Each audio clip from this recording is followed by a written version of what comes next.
Okay, it is 7:01.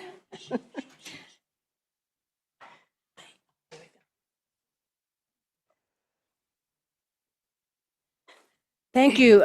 I will call the joint meeting of the Milpitas City Council and the Housing Authority of June 3rd, 2025 to order. This meeting is being broadcast via Zoom. The City Council meeting is available for instant translation in over 50 languages with Wordly, accessible via mobile phone, computer, and video displays by scanning the QR code located on the title page of the agenda in the upper right-hand corner. City Clerk Guzetta, please take the roll. Vice Mayor Barbadillo, Here. Councilmember Chua, Here. Councilmember Lamb, Here. Councilmember Lien, Here. Mayor Montano. And I am here. So we are going to consider AB 2449. City Attorney, would you please make some remarks on that? Thank you, Mayor. This is a request for remote appearance under the emergency circumstances exception under AB 2449 for Councilmember Chua. Councilmember Chua requires remote participation pursuant to Government Code Section 54953 F2 F2A2 for personal and private temporary physical accommodation. This requires a vote by the City Council. The City Attorney's Office has reviewed the circumstances for this request and believe it compliant with AB 2449. Councilmember Chua, I must ask you, is there anyone present in the room with you who is over the age of 18? Yes. Okay, then under AB 2449, please disclose in a very general term the nature of their relationship to you. My husband. Okay. With that, the disclosures under AB 2449 have been made. A vote by the City Council is required to approve this request.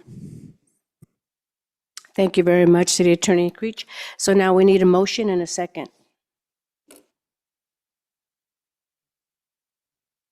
Is there a motion to accept the?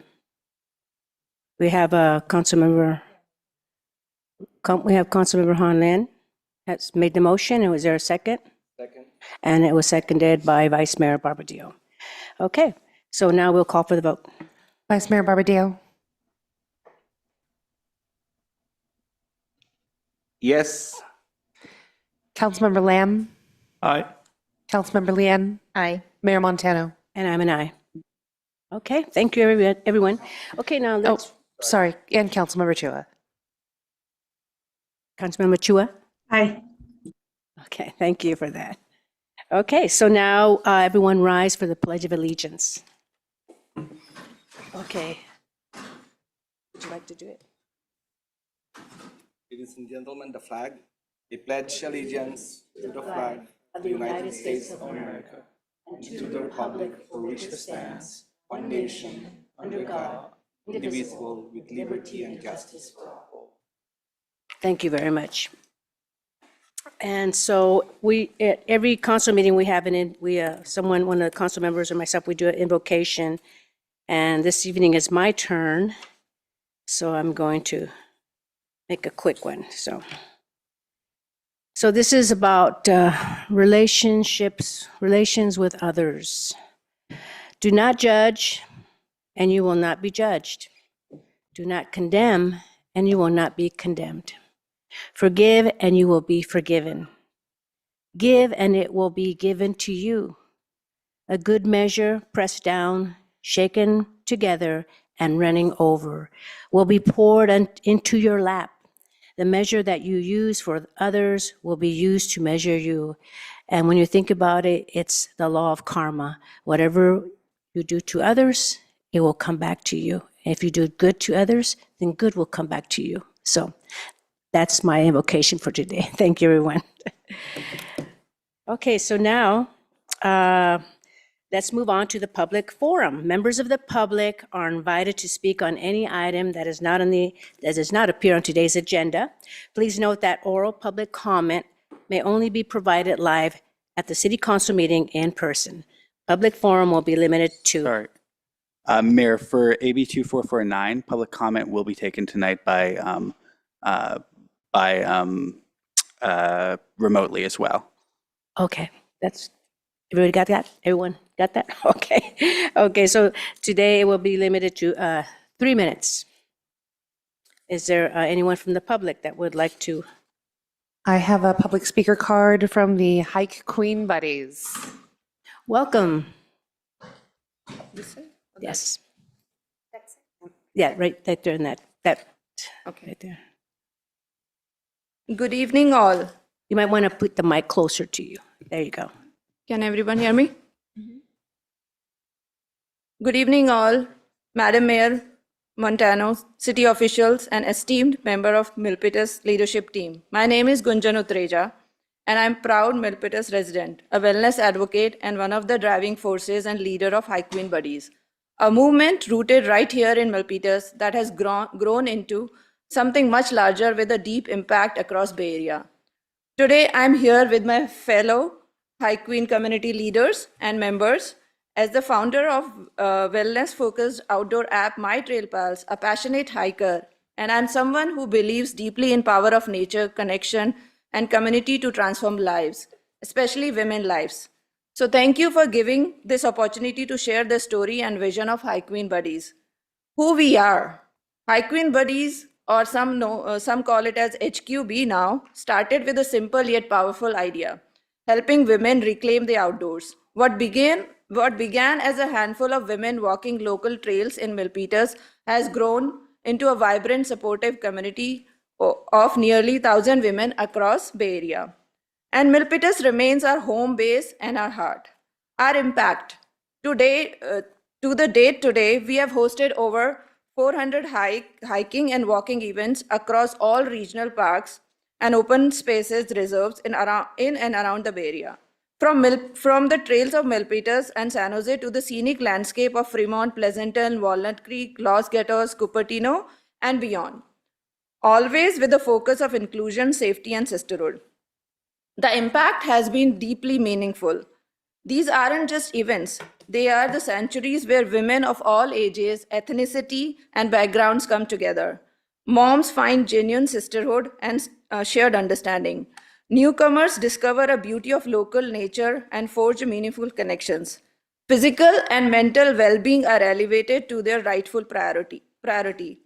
Confidence blossoms, connections deepen, and powerful community is built one trail at a time. So why does this really matter? Far too often, women, especially those in caregiving roles, raising kids, working, often put their health and well-being last. Our community is actively changing this narrative. We have witnessed incredible transformations. Women who never imagined stepping in onto a trail now conquering Half Dome, inspiring others to lead their own wellness communities, and showing their children what true strength and balance embody. This is not just a recreation, this is a transformation, it all began a few years ago right here in Milpitas. Looking ahead, we are envisioning an ambitious and exciting endeavor, a Women's Wellness Outdoor Summit. Okay, this will be a one-of-a-kind event uniting women from a diverse communities to connect, explore, and find inspiration. Tonight, I am here to explore how we can forge powerful partnership with City of Milpitas, whether it's through amplifying awareness via city communication or outreach, exploring access to vital city venues, permits, and logistical support, potentially accessing community grants, wellness funds, and sponsorship resources. We deeply value city's support in bringing this vision to fruition, not only in the benefit of Milpitas residents, but to establish our city as a recognized leader in women's wellness and outdoor inclusion. I would be delighted to provide more details. Thank you. Thank you very much. Yeah, we're only limited at 3 minutes, so. Thank you so much. But you know, it could be 3 minutes each. It's not just 3 minutes for the whole group. So if you want somebody to carry that on, okay. Go yeah, ahead. if you want someone to Finish it carry up. that on. Thank you. Okay. Okay, sure. Thank you, Madam. So tonight we are here to explore how we can forge a powerful partnership with the city of Milpitas, whether it's through amplifying awareness via city communications or outreach communication, exploring access to vital city venues, permits or logistical support, potentially accessing community grants, wellness funds or sponsorship resources that align with Milpitas' priorities. We deeply value the city's support in bringing this vision to fruition, not only for the benefit of Milpitas residents, but to establish our city as a recognized leader in women's wellness and outdoor inclusion. We would be delighted to provide more details or collaborate with any department of city that can help make this vision a reality. Finally, we extend a heartfelt invitation to each of you and your families to join one of our upcoming Hike Queen Buddies weekend hikes. Come experience the warmth, the spirit, and the tangible impact of the Hike Queen community firsthand. It's an unparalleled opportunity to witness what's possible when women unite outdoors with purpose and unwavering support. Please check out our flyers for more information on how to connect with us. And we all thank you so much for your time listening to us and giving us this opportunity to present our vision and the story here. Thank you, madam. Thank you, everyone. Thank you, and thank you for your presentation, and thank you for your words of wisdom. And no wonder you're all so fit. You walk. Yeah, maybe I'll join your group. I really appreciate you coming here and telling us about your club, your goals to get more women involved. And also, I love your T-shirt. Strong women lift each other up. I love it. So you wanted to take a picture, right? That's what the Yes, is it? What? Let's all go down With the there to officials, yeah. We'll go down to the. Yeah, yeah. That will be wonderful, yeah.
Okay, is there anyone else from Zoom? Yes, Mayor, we have actually, before we go to Zoom, we have 3 more public speaker cards, one from Prashant Kumar, followed by Voltaire Montemayor, then Charles Wright.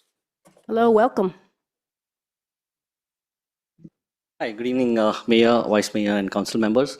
I'm Prashant Kumar, Milpitas resident for the past 15 years and more actually. I had a quick public comment with regards to last week's agenda, which was about the Hall Park. I would like to definitely thank the Parks and Recreation for that amazing presentation which they put together to showcase the various issues, the history, the timelines that were done, the problems, the solutions that they came up with, and how that the solutions affected the community. I think that was a really amazing presentation. And also the recommendations that they came up with. I think some of the recommendations are really good to help us make sure that the community as a whole can enjoy the parks. There was one thing though which I was kind of slightly disappointed with, which was mainly the fact that we continue with having pickleball as more of a pilot program.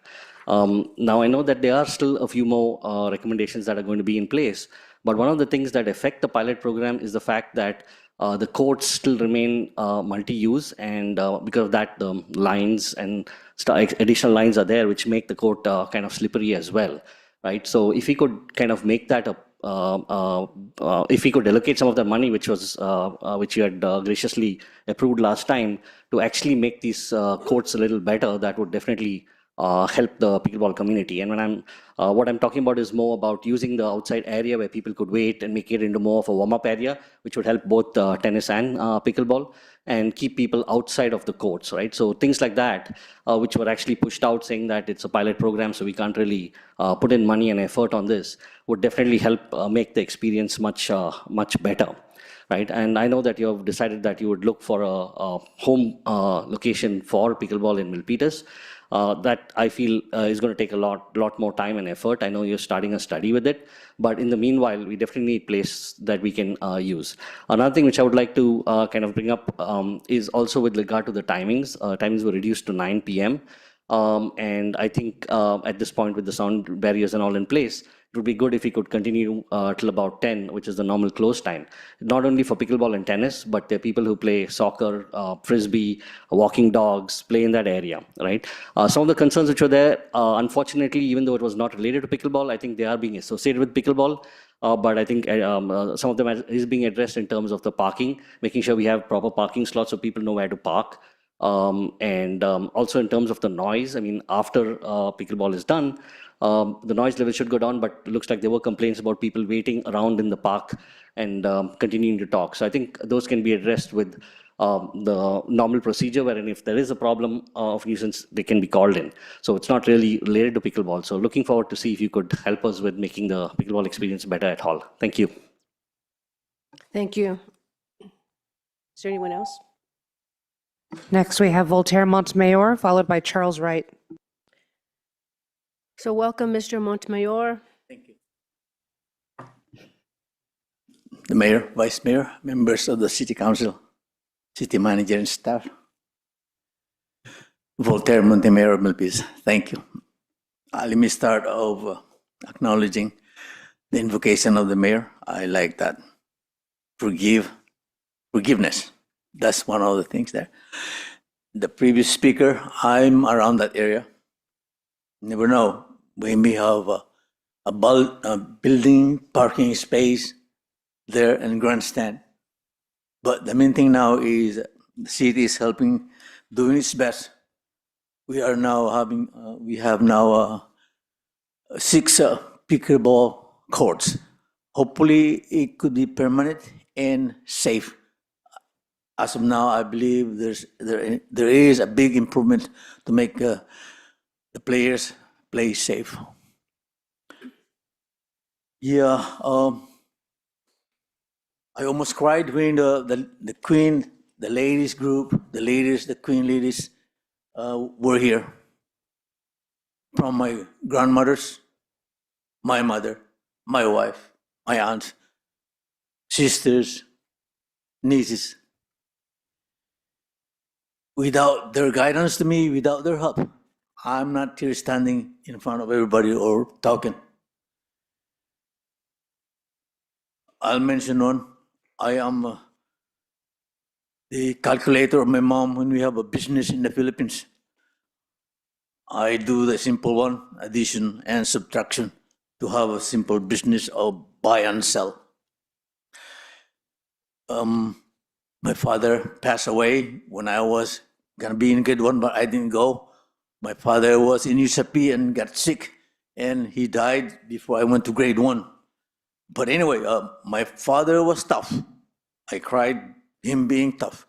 But I cried when my mom says, Voltaire, where are you? I'm a mile away and the whole neighborhood in my place.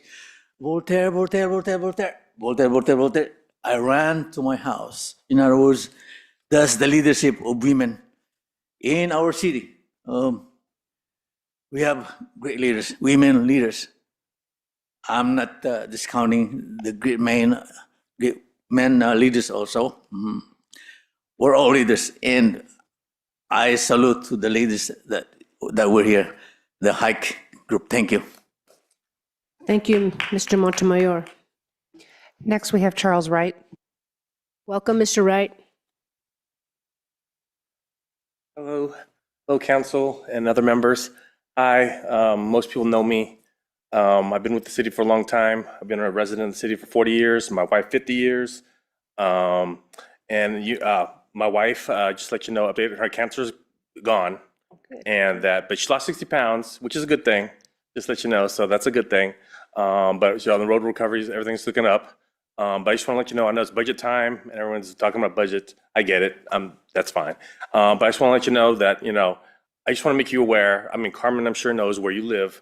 The CART program, since we left, the price has gone up but the quality of service has gone down. We all know this. This is not rocket scientist. So I just want to let you know, if you have any questions or comments or anything, we still live across the street. We still live by, by Target and Optimandi. We know Milpitas like right back of our hand. Like the other car companies that come from LA, they have contractors. They don't know what's going on. So we just offer our services anytime. Just want to let you know, and we know most of the people here, and we're all friends here. We're part of the community more than anything else. And just say hi. Nice to meet you. Welcome, Inner City Manager. I know that guy. So I just want to say hi. Have a good year. Right. Thank you. Thank you, Mr. Wright, and I am so glad that your wife has recovered. That it's through prayers, and I'm glad she's doing well. Thank you. Thank you. Okay, any more else? I have no additional public speaker cards. If we have any speakers on Zoom, please raise your hand. I see no hands raised on Zoom. Is there anyone else from the public that would like to make any more comments? Okay, so now seeing none, I will moving on to the announcements of conflict of interest and campaign contributions. So we have Acting City Attorney, Mr. Creech. Thank you, Mayor. I ask the mayor and each council member whether he or she has any financial or personal conflict of interest related to any of the items on tonight's agenda. Vice Mayor Barbadillo? None. Councilmember Chua? None. Councilmember Lamb? None. Councilmember Leanne? None. Mayor Montano? None. I further ask the mayor and each council member to please disclose any campaign contributions of $100 or more received within the last 12 months for any of the parties entering into contracts with the city on tonight's agenda, or contributions received from development project applicants for development projects on tonight's agenda. Vice Mayor Barbadillo? None. Councilmember Chua? None. Councilmember Lamb? None. Councilmember Leanne? None. Mayor Montano? And I am none. Let the record reflect no reported conflicts. Thank you very much, Mayor. Thank you. And so now moving on to the City Council Code of Conduct. I will read this. Be respectful and courteous. Words, tone, and body language do matter. Model civility. Avoid surprises. Praise publicly and criticize privately.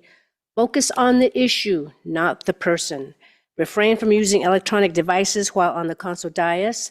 Disclose conflicts of interest and affiliations related to agenda items. Separate governing from campaigning.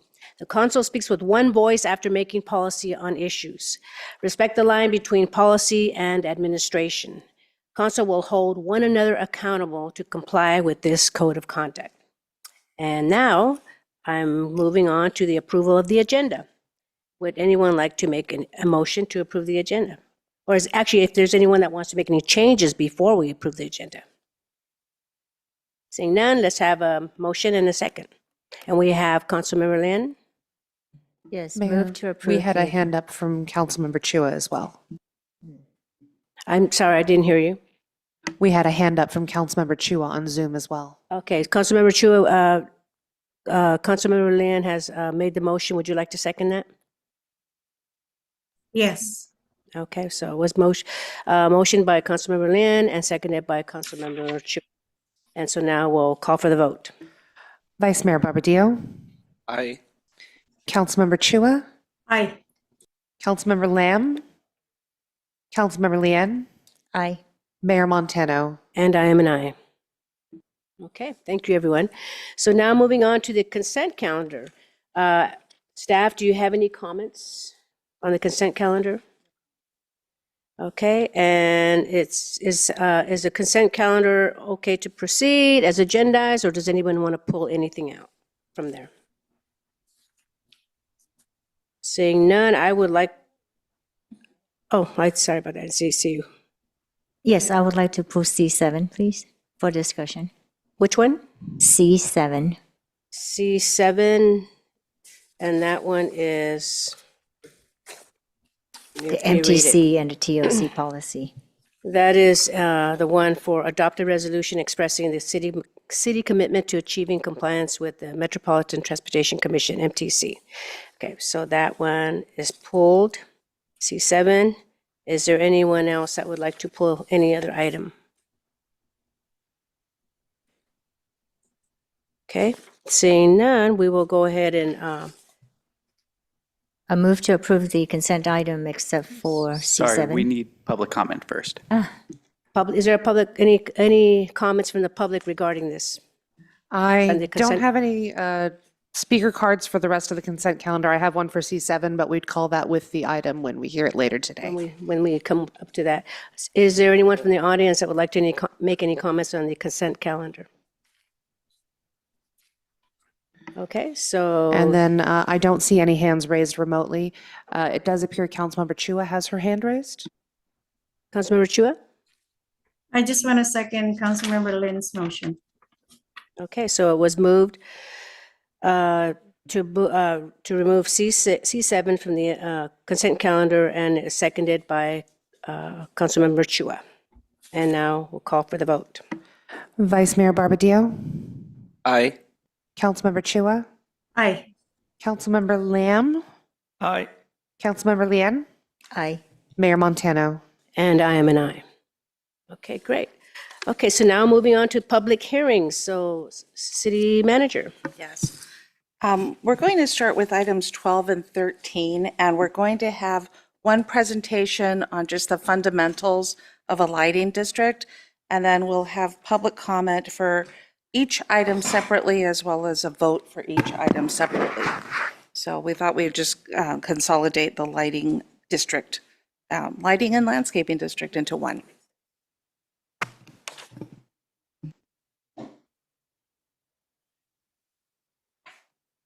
Excellent. Good evening, Mayor, Vice Mayor, and council members. My name is Michael Severa, the city engineer. Tonight, I will present the annual assessment and conduct a public hearing for the two cities' landscape and lighting maintenance assessment districts for McCarthy Ranch, number 95-1, and St. Clair Horizons, number 98-1.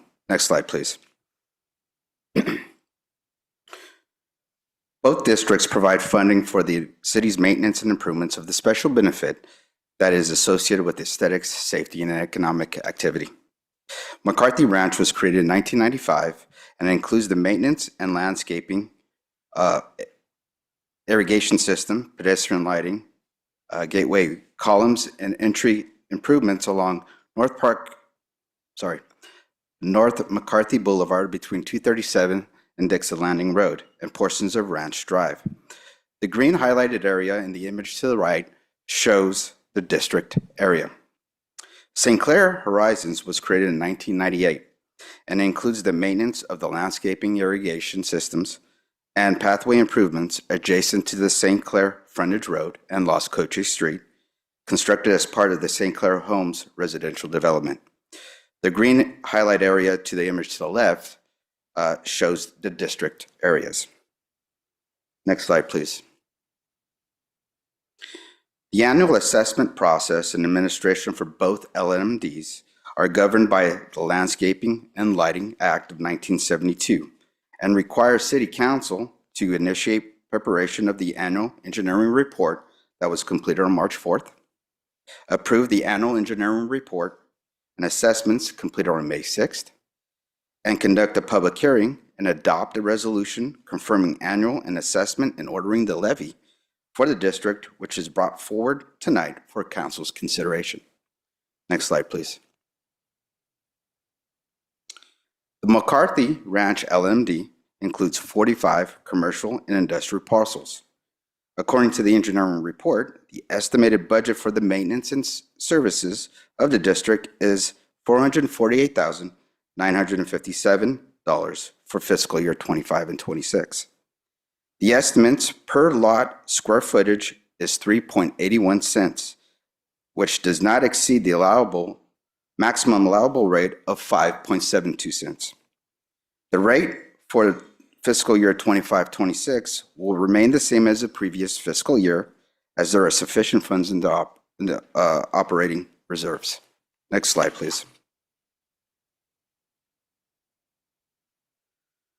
The St. Clair Horizon LMD includes 98 residential parcels.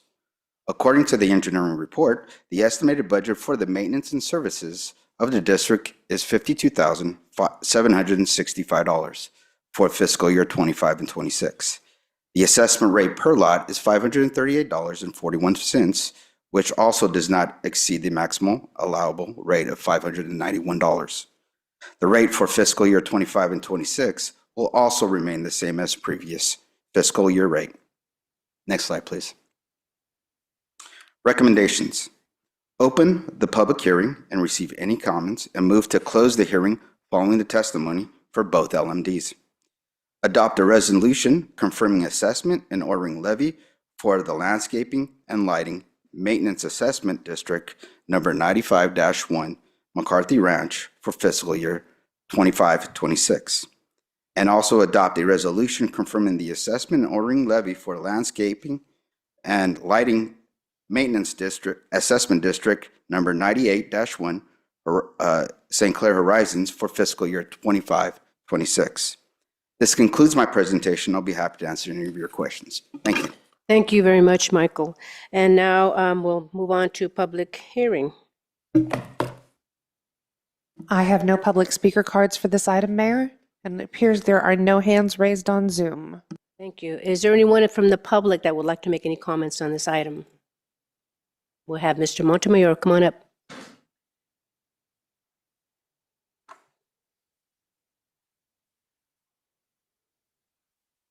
Thank you. Brief, precise presentation. I always stand whenever this topic is presented. I believe it's annually. I always support it. Whether it's for the funds or for the taxes, I think it's for us, we should go for it. And this is a very important project of the city. Thank you. Thank you, Mr. Montemayor. Anyone else? Okay, with that, I will close the public hearing and move it on to the council discussion. Any comments from my colleagues? Seeing if not, would someone like to make a motion? Councilmember Chua has her hand raised, Mayor. Okay, Councilmember Chua. Thank you, Mayor. Good evening. Move to approve, I guess we have to do it one at a time.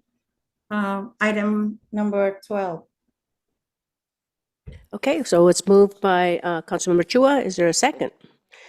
And it was seconded by Councilmember Lin. So now we will take the vote.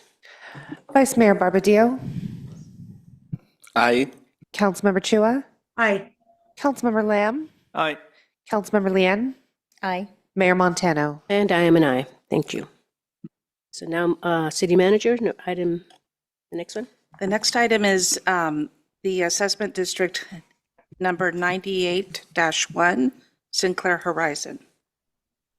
A separate vote on that. Okay, so we're going to do a separate vote on that one. Yes. And we need to have any comments from the public on this item?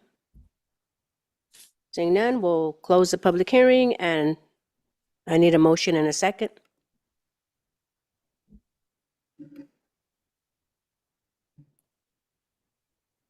It would Move to approve. So a motion by Councilmember Lin. Is there a second? Second. And it was seconded by Vice Mayor Barbadillo. Okay, let's take the vote. Vice Mayor Barbadillo, Aye. Councilmember Chua, Aye. Councilmember Lamb, Aye. Councilmember Lian, Aye. Mayor Montano. And I am an aye. Okay. So now moving on to item 14, City Manager. This next item is for the council to conduct a public hearing and consider adopting a resolution to approve the fiscal year 25-26 proposed operating budget for the city of Milpitas and the Milpitas Housing Authority, and to also consider approving the fiscal year 25-26 GAN appropriations limit, authorize various financial actions, fiscal policies, and budget guidelines, as well as amend the classification plan for alignment with the fiscal year 25-26 proposed operating budget, minimum wage increase, and salary schedule consistent with previous council actions. But before we start our presentation, I just wanted to express how pleased I am this evening to have our team present a proposed and balanced budget for 25-26 in the amount of $268 million. This budget is aligned with the high priority areas of both the community as well as the council and maintains service levels and represents the beginning of attaining fiscal sustainability upon determining that there was a $28.8 million deficit.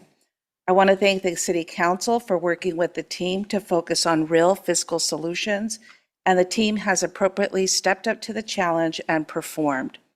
Before I pass the presentation over to Luz, I just want to express a heartfelt thank you to the team, starting with Luz and Alice and Matt, as well as the financial team and our departments, and the incredible work that I watched over the last 2 weeks to work around the clock to get before you the paper that supports the concepts that we discussed at the study session on May 13th. We start on solid ground. We have a strong strategy of cost containment going forward. We have feasible options to generate more revenue, and we have a balanced budget. So there's more work to do, but I did not want to lose track of just what a good place we are in for purposes of tonight's presentation. So Luz, I'm going to hand it over to you. Thank you, City Manager. Luz Kofresi-Howe, Finance Director for the City of Milpitas. With me today is Alice Rich, who is the Budget Manager. I also want to express my thanks to Deanna, to Matt, to Alice, and the team that's at home and some watching closely. This has been an enormous effort. I also want to express deep thanks to the department heads who really stepped up and proffered what needed to be proffered. We understood your guidance. And with that, I want to start with the presentation. Next slide. So it's been a long journey. Anybody who does budget, we all feel like hamsters on a wheel. It really is a year-round process. Starts in the fall with our community survey, and we start developing it, having discussions with the departments and our community stakeholders. February, March, we started our first session, our study session on the 18th and the 11th for the CIP. We moved into spring, where we had some more intense study sessions, and we thank you for that guidance.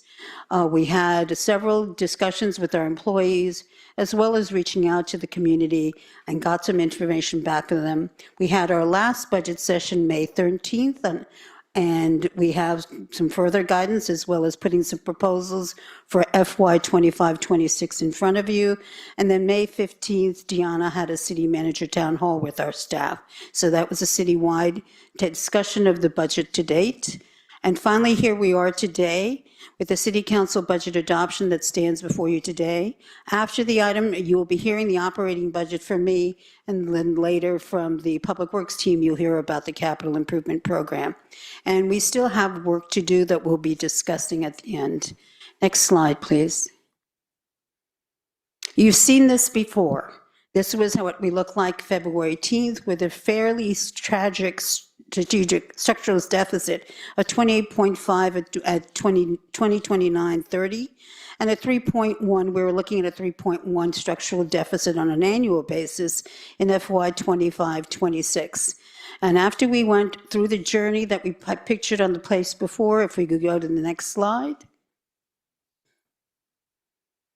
We went to use that council direction that we got on February 18th to essentially provide you a budget that was balanced without the use of additional reserves. We looked through our programs, our department heads worked with our city manager and our city manager's office and the finance team, and established some levels of essential core and baseline programs. This is our basically shining city on a hill. This is the way that we'll be looking at programs as we move into our organizational assessment. Next slide, please. Then on May 13th, this is a slide that you've also seen before. You saw that were able to, with reductions of proposals that we had in front of you, and some including some net revenues, which we'll discuss later, we were able to, and some new proposals that we put in front of you, once again, always keeping in line with the guidance from council. We were able to come up with a 43% structural deficit reduction over 5 years. That structural deficit remains delayed until FY 27-28, and we had a small carryover balance. Next slide. And now we come to where we have the document that you have before you today. It is a 5-year general fund financial forecast with an FY 2025-26 proposed operating budget. As the city manager stated, it is balanced at 0. And we still have that 43% structural deficit over 5 years. I do want to point out we are absolutely targeted on making that $1 million in the red go away in FY 27-28. We are determined and actually improve that 16.3 as well. But I do want to congratulate the fact that we were able to get to a 25-26 and 26-27 without structural deficits. When we look around at others in the Bay Area, and we look around at, like, we're not Oakland, we're not San Francisco, we're not San Jose. This is an extraordinary achievement. And we should take we as the council, we want to thank you for directing us this way and really making it happen for us. And we thank you for your guidance. Next slide, please. We did have an addition on May 13th of some, I did want to explain what looks to be a use of one-time reserves and funds. These were all dollars that were discussed in previous study sessions. It's important to note that this is not new information. We used $2.8 million in November 2024 and $0.9 million to make some initiatives whole during that time. Then we also $0.8 to provide for some special one-time projects that were authorized by the City Council. Then we used the community investment funds for some additional initiatives that we'll discuss, that were also discussed at the May 13th study session. And then if you remember, we had $1.6 million, that's a net excess reserves that were carried over from FY 24-25. That is the property tax, the sales tax, a negative, slight negative on the TOT tax, and the ERAF monies. That net revenues, while it gets carried over, so it appears as a one-time use in FY 25-26, we demonstrated that we were going to use 1.6 million of that. We were able to do through budget reconciliation, which we'll do further. We're just using $500,000 of that, and that gets you to the total source of funds for one-time reserves at 5.1 million in FY 25-26. Next slide, please. Oh, that's not great. Here we are. So if we could go to the prior slide, is that not working? That's fine. But let's go to slide 9. So what was actually in slide 8 you already have in your books. That was the community picture of how we allocated funds. If you remember that dollar bill, that was a result of the community survey that we had in December 2024. And it demonstrated how the community thought that our dollars should be spent. I will be honest with you, it was pretty even. But in this dollar bill demonstration, this demonstrates how we actually have allocated our actual dollars, and actually pretty much follows the pattern of what the communities had laid out for us. There's a swap there for the community wellness and economic development. But in other words, this is the priorities that our communities have set for us. They want us to fund public safety first, then neighborhoods and housing, community wellness and open space and economic development are swapped, but then environment and transportation and transit. So it's good to see that we are actually listening to the community and able to do that in all our discussions and the discussions of the guidance that the council has given us. Next slide, please. This represents the items that were discussed during the May 13th and calls them out specifically. For these will be, some of these are one-time dollars. For example, the Milpitas Youth Force Program expansion. They had a significant number of additional applications this year, so we're going to do this for one time only. Milpitas Summer College Intern, we are doing a pilot. This will support 5 college interns. The city also already has a fairly robust intern program. And we also have, of course, the Youth Force program, but this is to basically put together a comprehensive internship program. Milpitas Community Choir. This is funds the Milpitas Community Concert Choir. This is a new initiative. This will be funded for the first year with one-time funds, but it'll be in the base for next year, for subsequent years, as well as Black April. This is the annual Black April ceremony commemorating the anniversary of the fall of Saigon. That will also be funded with one-time funds for the first year, and then we will incorporate it into our base budget. Next slide, please.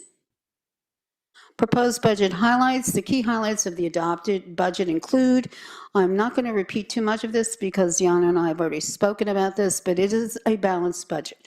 It is 43% reduction. There's no elimination of filled full-time staff positions. There is a minimal impact to public services, and it really sets us up well with strategic investments that will stabilize operations, manage risk, and implement our fiscal strategy and framework to boost efficiency and generate revenue. Next slide, please. You've also seen this before. This is our, once again, the work streams that we'll be undergoing over the next year and a half to 2 years to essentially make our organization and our municipality as much efficient as we can be while providing the services that are needed for our community. Next slide, and this will be our last slide. This is the detailed one. I bring this to you so you can see we're starting tomorrow. We've actually already started, but we're starting. So this will be the official kickoff. Last slide, please, which is the recommendation.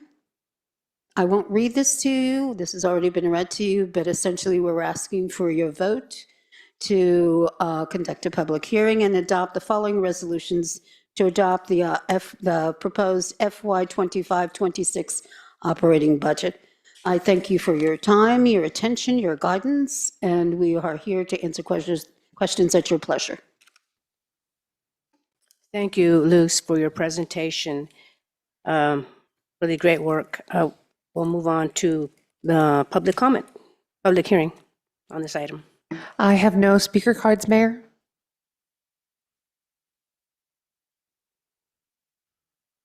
Looks like one's coming. It's for a different item. And there are no hands raised on Zoom. Okay, is there anyone from the public that would like to make a comment?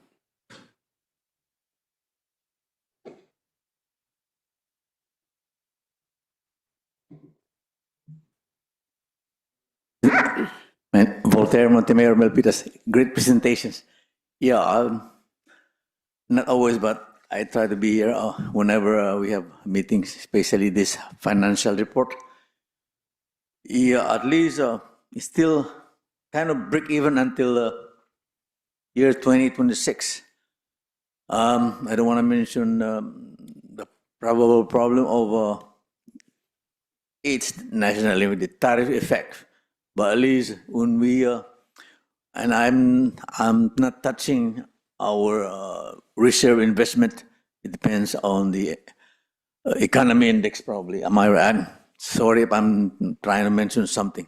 So in other words, we're doing good. It seemed like though after fiscal year 2026, it seems like the negative part is showing up, but the finance department is doing great and the city is doing great. We will do good. Thank you. Thank you, Mr. Montemayor. Is there anyone else from the public that would like to make any comments on this item? Okay, seeing none, we'll move on to council discussion. Anyone from any of my colleagues want to make any comments? Well, I'd like to say thank you so much. Thank you for all the team, for all your hard work. I mean, it wasn't easy. I know a lot of you stayed up really late nights and working hard. You know, that just shows that teamwork. Teamwork, you can accomplish a lot when you work as a team. And, you know, and I'm so glad that our leadership was there guiding and, you know, having you strategic. And it's all a matter of, you know, focusing and strategizing, and you were all on board to make this happen. So now we have a balanced budget, and we're not kicking the can down the road no more. So I'm glad that, and I'm looking forward to a surplus, because I remember the days when I was on the city council back in the 2012, we had surpluses, and now, but you know, things change, and I look forward to the day when our city has a surplus. I know I'm jealous of the city of Sunnyvale. Yeah, I met up with one of the council members, and he said, "Oh yeah, we have a surplus." So that's going to happen someday with us. But for now, we have a balanced budget, and we're so proud of all of you, all of the staff, and all of you, all the team. Thank you. So any comments from my colleagues? Mayor, I have Councilmember Chua with her hand raised. Councilmember Chua.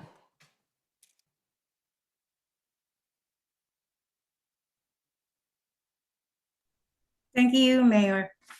I just want to echo what you said. I'm really, Can you speak a little bit louder, please? Can't hear. really. I just want to echo what you commented on, that through the leadership of our new interim city manager and the hard work of our department heads. Is the sound okay now? Yes. Okay. We're here at a very very good situation addressing our budget for the next 2 years. I just want to thank everybody. And Hold on a also- minute. Can staff fix the position so we can see her face, Oh, please? maybe you don't want to see my face. I'm just kidding. No, there you go. Thank you so much. Okay, anyway, I just want to say thank you, especially to Deanna for her leadership. In such a short amount of time, we're able to address our deficits, at least the next 2 years. And I want to thank everybody, our executive team, also Luz and everybody else in Matt. Thank you all very much. And I'm really looking forward to midterm budget, the next one, 26, 27 in the next 6 months to further address our deficits for the next few years. So that's the next challenge. And I know you're working on it already. Thank you all so very much. Thank you, Mayor. Thank you, Councilmember Chua. Anyone else would like to make any comments? We have Councilmember Lin. Thank you, Mayor. Thank you for the detailed and great work. But we have work that's coming, so don't be too comfortable yet. Let's work hard to make sure that in the next 5 years we can get out of that deficit. So, thank you again for the amazing work. Thank you, Councilmember Lin. Anyone else? Any Councilmember? Do you have any comments to make, William?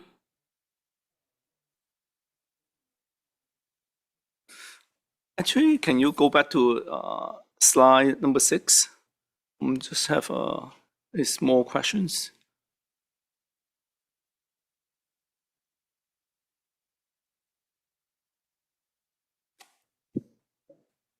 Yeah, for fiscal year 2025 to 26, the lower part expenditure, why would the expenditure increase by 200,000 from the top? The top is 143 million point 7, and the low is 143.9. What's the reason for the increase? Thank you, Councilmember. Alice Verge, the Budget Manager. That would include the 2 new initiatives that we are funding on a one-time basis that came up out of the May 13th study session for the Milpitas Youth Expansion Program, as well as the internship program. Those 2 combined was 120,000. The rounding piece, we'll put it, depending on where it was, puts it up to the 2. Okay, thank you. Yeah, that's all I have. That it? Thank you, Mr. Councilmember Lamb. Vice Mayor, do you have any comments? I have Vice Mayor Barbadillo. I have asked this before during the budget sessions, but I'll ask it like I'm going to ask it the first time for the purpose of informing the public where we really are and how we arrive with this solution. right? If we go to the slide where Councilmember Lam had a question, please. That's slide 6. Yes.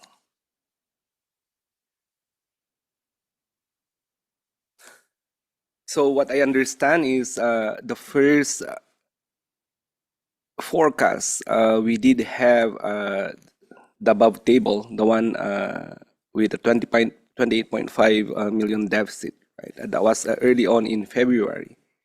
And as we discussed budget, we tried to see where we can reduce deficiencies going forward. And as I understand, there's supposedly 3 sources where we could address the structural deficit on the succeeding 5 years. One is a one-time funding. Second is a recurring fund. And third, hopefully some stars fall and our sales tax and TOT comes into a better source of revenue, right?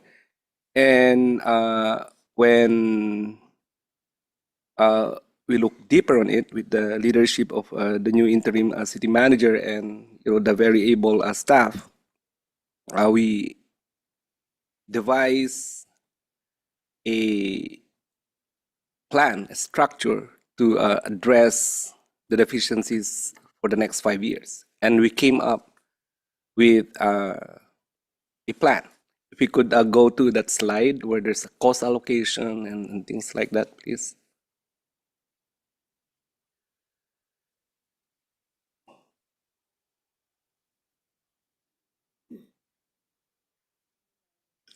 The other one, the one with Number 9, please.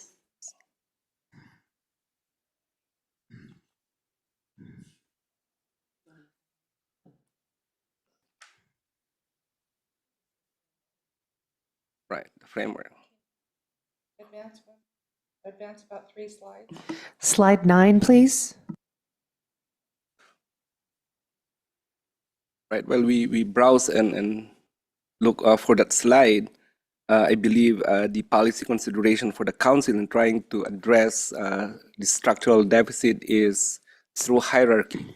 Hierarchy means that as much as we would decide later on, we would wanted not to eliminate services or would decrease the effect of the deficiency for the community, meaning we don't cut services, we maintain a safe community and good service. So as a solution, we did housekeeping through cost reallocation, look at buckets of several sources to see if there's something that we could do about it, and we did find 5.1 million, right?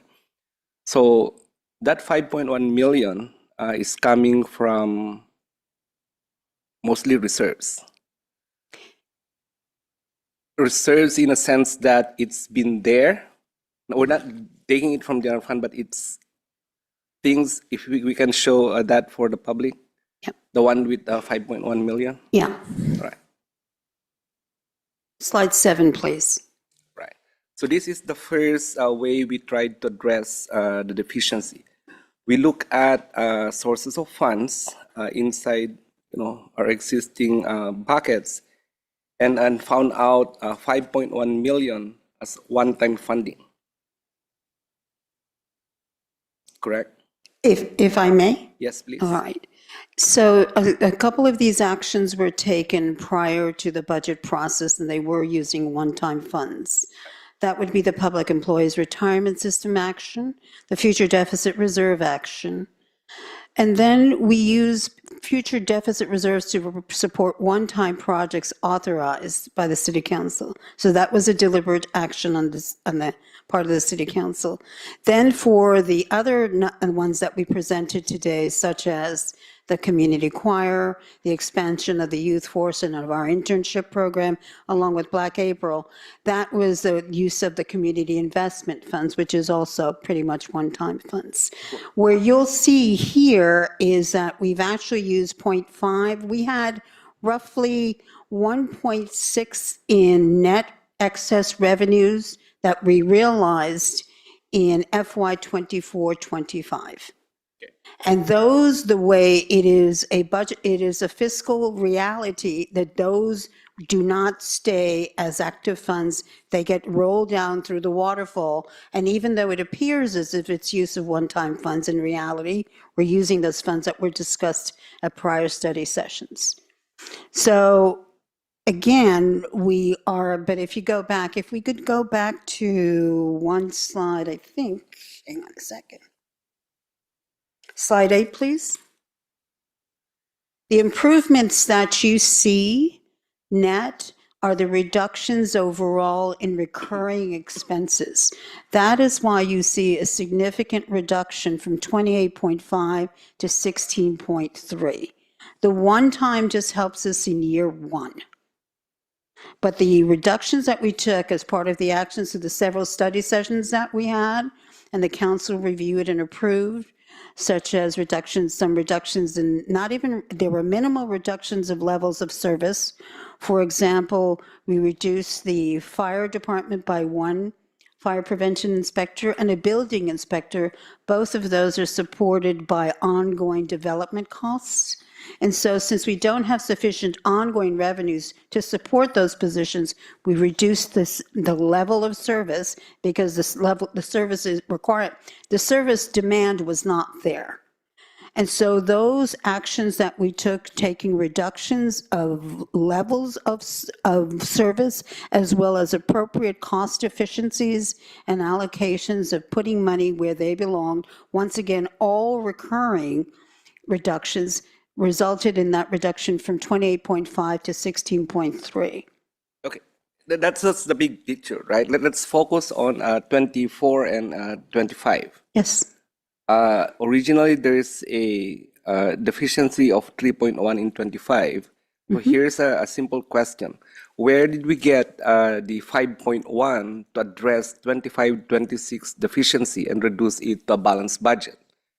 What I'm trying to solicit is, if we fund this with one-time source and a recurring source, the next question to that is, what one-time source will not be available in the following year, even if you carry the recurring source of funds to address the deficiency, and then we apply that to the following years, the final question would be, would it not have a snowball effect where we're droughting the one-time source of funds to address the deficiency, the recurring source of fund to address the deficiency doesn't increase, and when we hit on the third year of 16 point of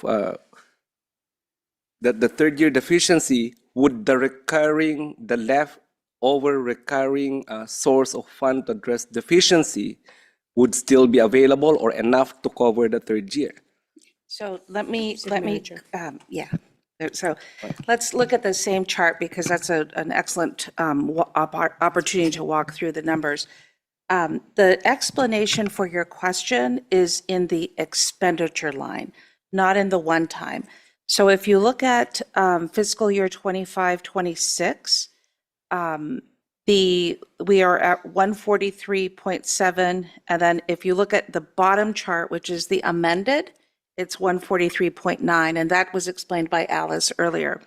But if you carry forward, if you look at the next year, it's 149.8, and the expenditures are brought down 3.4 million to 146.4. Right. So that's a reflection of, these are true cuts, true ongoing cuts. Our expenditures are brought down not 3.1 million, but 3.4 million in fiscal year 26-27. The next year after is 156.1, and the expenditures are reflected in the amended budget as 153.3, so estimated $3 million. So that's where the $1 million lives, and that's what needs to be corrected. The 5.1 million was what we tried to do at the last minute, and we probably needed to be a little bit clearer, is explain what the narrative was on page 6 of the transmittal letter. And if we go back to that slide, it really represents, for lack of a better term, a hodgepodge of different things taking place. So let's go to the slide on the one-time reserves. Next slide 7, please. Slide 7. So in November, the council was on the trajectory of using one-time funds to pay for expenses. It's very clear. It shows right there by the first 2 line items of 3.7 million, okay? And then the next item is 0.8 million. That is the deficit reserve to support one-time projects that were authorized by the council. And so we did a walkthrough of that at the study session of what that is. Some of that is, for example, the $294,000 for the ballot measure. Another is the $400,000 for the implementing the fiscal strategy. And so that's that's investing in the future and investing in the election for May 2026. The next item is the $100,000 of council initiatives that were made after the discussion at the study session. And then the next item is recognized revenue, and recognizing that while there was 1.6 million of one-time revenue, we only needed 0.5 million to cover all of the rest of the costs. So the idea of how we carry forward is some of these won't continue in the future. So the 800,000 won't continue. That's funded. The 100,000, as Luce explained, some are ongoing and some are one time, and so that won't continue. We'll cross our fingers and hope we have more one-time revenue as the last item, and that we don't have to use all of it, right? But that will just go into the reserve bucket. The big question is, and obviously the council put aside some future deficit reserve. That 0.9 million is the deficit reserve. That's just putting money to savings. The 2.8 million for CalPERS, that I'm going to want to look into as part of the housekeeping. How do we avoid coming forward midterm to pay for an item that is reoccurring each year? And so I think there's a way to continue with our work. Luce and I have committed to getting this 3rd year straight and getting these types of issues straight. We'll certainly report when we are able to, but this was only just a chart that we threw in because we were getting some questions from your colleagues around an explanation on page 6 of the transmittal letter. So if we could go and move to slide 6. Does that show, Vice Mayor, does that show with the expenditures that they are truly going down in this example at 3.4 million from one to the next year? And each year we're going to keep driving those down. No, like the one-time source for revenue to address deficit is the same thing with the expenditure. So what we seem to try to do is limit the expenditures. But my question will be a simple mathematical answer. Would lowering the expenditures at that rate and based on being it recurrent or being it one time would be able to catch up with a funding source, whether it's recurring or one time as we go forward the projection of 5 years? If we continue to use one, I would never, I would, let me not say never. In order for us to maintain a path that's tenable and fiscally responsible and achievable to keep the city existing, its very existence, we have to manage our expenditures that is within our revenues, not within our reserves. Our reserves are for emergency usage, for COVID, for example, or something like that.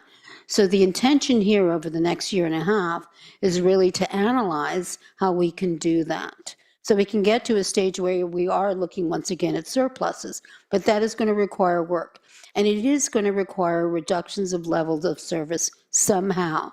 That's a reality, because the only way that we can address the issue that we have limited revenue sources is to respond to that limitation is by managing our expenditures in response to those limitations as well. So there is going to be some challenging discussions that we're going to have over the next year and a half, and we will be before this council with some hard decisions to make. But our intention is to get to a place where the city can long-term, not just 5 years, but into the future, become a fiscally sustaining organization. It also does mean looking at revenues, for example, that business tax modernization that we're looking at, and also looking at other opportunities for the city. But once again, those take time. But again, that is work that we have already started. We started, frankly, February 18th, giving you our direction, and we've continued to do so and gotten to this point. All right. So how do, okay, hypothetically, that business tax modernization that we're gonna, try to present November of next year, right? How would that be incorporated in our vision to address the continuing structural deficit on the third year? That would be an increase in ongoing revenues. Right, but is there a dollar amount We do have a general estimate. I hesitate, I will give that over to Assistant City Manager Kano, who's much more closely involved. Thank you, Matt Kano, Assistant City Manager. At this time, we are bringing a firm on board that is going to do a detailed study, and we'll be back in front of council soon after the summer break, as soon as we can, with some more details on that. But it would be in the 7 figures, as opposed to right now it's about $300,000 a year, and it'll be somewhere in the low 7 figures, we hope. All right, hypothetically, so let's do math again. Let's say it's $1 million.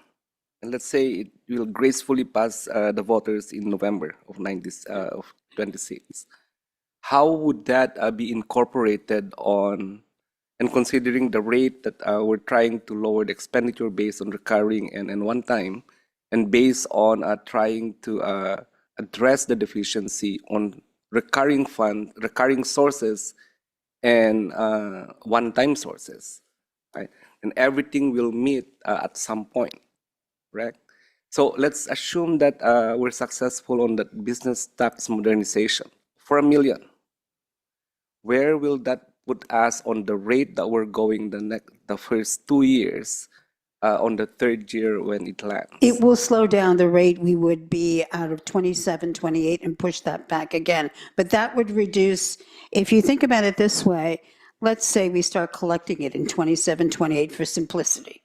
All right. So let's say we're collecting $1 million. That would immediately take care of the 27, 28 deficit. But that $1 million would roll into future years, and it would be cumulative. So you would see a reduction overall. Right. So over the 4 years, it would be $4 million of reduction of the such structural deficit. Right. Let's plug it Excuse in. me, And three, then look, 3 million. It's gonna at least increase 30% on the fourth and more and fifth year. $1 million. It's $1 million, the Right. 27, 28, and 28, 20. What's your best estimate on the next 2 years, both on reduction of expenditures and use of one-time or recurring funds? Can we duplicate, let's say, 5 million? We also are not including Rivian in this, and those numbers are not, Rivian are But we're not relying economic. on Rivian. I know, but I just want to mention it. But again, we would once again have to live within our means. I'll tell you, if just math, it's going to be 6 million just even if we realize business tax, if we are on target on reducing expenditures on recurring and whatnot, and if we realize recurring and one-time use of funds, we're just even in the if. I've heard if we're lucky and whatnot, we'll still, with all of those, we'll still have a deficiency. We cannot cover the third year on that. And how much more then everything will be droughted on the third year. How much more would we cover the fifth year? So, So this is why we have the larger fiscal strategy framework. I don't know what slide is on, but this is why it can't only be dependent on revenue. We have to look at our fees, which will generate more revenue, but make sure that it covers, by law, we're allowed to charge a fee that covers the fee, the cost that it costs us to provide the service. So that we already have underway for bringing to the council on improvements to our fee structure. The other area that we are looking at is more internal work that will free up the general fund, which is overly burdened. We learned that very quickly when we looked at issues of overhead and issues of cost allocation of positions to the general fund when they were eligible for other funds. So that exercise needs to continue. The other area that we met with our consultants today for the business license tax, we do want to get them to meet with the council in August, as early as August, so that we can begin having very frank conversations around our options and which direction we go towards. But the last is organizational assessment. And part of that is we recognize that this is an organization that's going to be changing over the next couple of years. How it changes needs to be strategic. It's important that we just don't assemble lists or go for different popular services that tend to get on the board each time. It's important that we understand what's happening within the region, what's happening from an economic development standpoint, as well as what is the organization, where does it need to be in the future? I keep mentioning in other meetings is we need to start talking about AI, right? That's going to change fundamentally how people work in the next 3 to 5 years, right? So we need to become the organization for the future and look at our manual systems, change those, and look at where we can reorganize the departments so that as there are reductions in service, we get changes in structure and we get cost savings. It's inevitable when we look at the numbers that we have, but it can't be done. I'm reluctant to bring in our federal government, but it can't be done in the method and the model that the federal government used. It has to be strategic because our resources are limited, our community enjoys good services, and that due diligence will happen through the organizational assessment. We literally have a solid draft of an RFP ready to go to look at consultants that could help us, and I hope to have that all decided by August of which consultants we'll use after going through a competitive bid process. So, thank you. That's me. So my point is, if we need to make decisions, we make decisions based on feasible information, right? I so far when I pose my questions, I hear contingencies. What if? There's a lot of moving parts, and as able as we are, we can have a probably not a definitive numbers, but we will have a feasible figures to rely on future decisions. What I don't want to happen, at least on my one vote, is we try to address these deficiencies. Yes, we are successful, and I am very thankful of that. For the next 2 years, I don't just want our efforts now to be useless when time comes that we can address deficiency. Just a simple matter, as I said, even with the liking of that tax to pass with $1 million, it's just barely enough to cover the 3rd year. So I believe the point is, we'll try and address this as we work on, as the interim city manager said. But at some point, we should make firm decisions, probably in the mid-year, or probably when some indicators comes about and says, regardless of the efforts, the house is clean already, we did cost allocation, we squeeze everything, and there's nothing more to squeeze. And at that time, hopefully we're ready to make hard decisions, as you said, Luz. Yeah. So that's just the point. So I'm fine with the solution that we have for the next 2 years. But you may agree with me. It's just temporary solutions. It's not even probably the right solutions if we continue going forward. So that's We just are not at cross purposes here. We fully understand the tasks before us. We need to set the organization up for future success. And it is a multi-pronged approach. It is both from the revenue side and the expenditure side. But at the end of the day, the city needs to live within its means. right. Thank you. Thank you, Vice Mayor.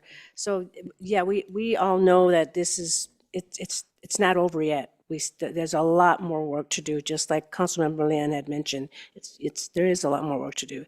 And I believe with the leadership of our new city manager, she's going to take the bull by the horns, and you're going to make it, it's hard work, but it's going to get done. We have Councilmember Chua online. Thank you, Mayor. I just want to reiterate, I mean, there's a concern. I know I empathize with Vice Mayor about his concern, but I'm confident with what is presented to us tonight. They have a plan, they have a fiscal strategy, and it has a framework. We can see the framework. Like Ms. Santana said, we cannot just address this deficit by a reduction in expenditure or even increasing revenue. We need to look at housekeeping, the fiscal initiatives, including organizational assessments, cost containment, and the ballot measure. It's all in one. It's not just one specific element, but it's the whole thing. And I'm confident with this fiscal strategy and framework, and they're working on it, we can really make sound decisions based on data, based on statistics, and based on sound analysis and evaluation, that the council will have the right data to make the right decisions. That's all I wanted to say. Thank you, Mayor. Thank you, and I also agree with you. When we have the right data, we can make the right decisions. Are there any more comments from my colleagues? If not, we need a motion and a second. Councilmember Chua has her hand raised. Councilmember Chua? Motion to approve item number 15 based on the recommendation of staff. 14. Item on the agenda. Okay, so item was moved by Councilmember Chua to accept 14. Item 14, is there a second?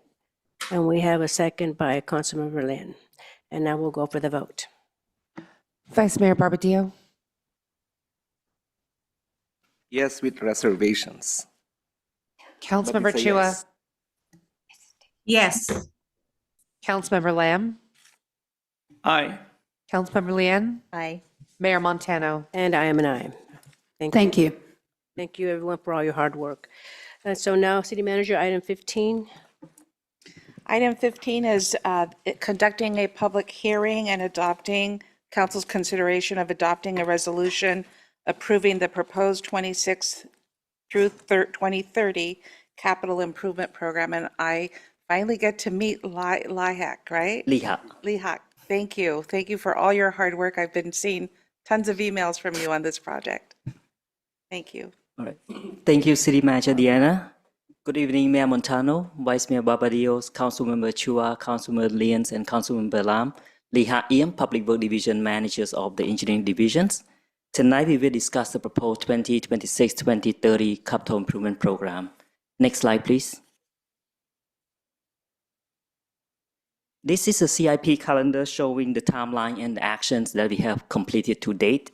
In February, staff presented the proposed budget to the City Council.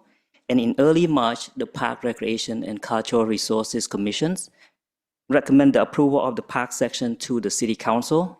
On March 26, the Planning Commission adopted resolutions finding the proposed CIP to be in conformance with the City General Plan. And in early April, the staff gave an update to the City Council on the proposed budget. And tonight, staff recommend the City Council to adopt the resolution to approve the 5-year budget. Next slide, please. Before we begin with the budget discussions, we would like to highlight the accomplishment from various departments during the current fiscal years. The APA Park Rehabilitation Project Phase 2, that include the improvement to 13 parks, was completed early this year. The work focused on improving ADA access, pathway improvements, picnic and playgrounds areas, site finishing, and restroom. IT department successfully managed the replacement of an outdated audio-visual system in the City Council chambers last summer. And Public Work Operation team complete the resurfacing of sport court at various parks, including Serrano Park, Hall Park, Peter Gill, Sylvan, and Dixon Landing Park.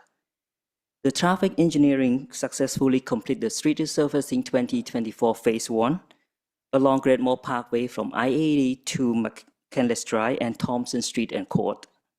The project also repairs several sidewalk, ADA curb ramp, and also upgrade approximately 1 mile of bike lane. Last month, the City Council awarded the construction contract for the street ceiling 2024 Phase 2 to resurface East Calavera Boulevard, North Park Victoria Drive, and neighborhood adjacent to Mount Shasta Avenue. The project is anticipated to be completed this summer. Staff also complete the design of the street resurfacing 2025, but the project will be postponed, the construction will be postponed to 2026, as this project is the ideal candidate for certain grant opportunity. Next slide, please. The street restriping 2025 project was completed last month. The project restriped North Milpitas Boulevard, Dixon Landing Road, Maryland Drive, and Evan Pittman Road. The utility engineering complete the fire station number 1 pressure reducing stations that was damaged during the pressure surge in 2023. And last April, the City Council awarded the construction contract for the Dempsey Road waterline replacement project, which is anticipated to be complete by spring of 2026, and the road will be resurfaced thereafter. The fabrication of the fire station number 1 modular building was completed. Staff is currently finalizing the permit with the City Building Department for the final installation in the coming months. The City Council also awarded another construction contract for the construction of the McCandless Well project, which is located at the Lano Manong Park, which is anticipated to be complete by fall of 2026. Last but not least, Recreation Department complete the Public Art Master Plan, which was adopted by the Council last month. Next slide, please.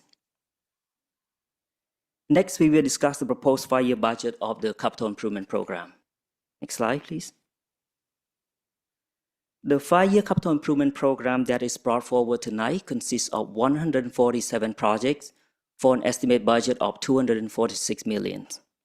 The funding needed for the city infrastructure over the last 4 years of the budget is estimated at $57 million. Next slide, please.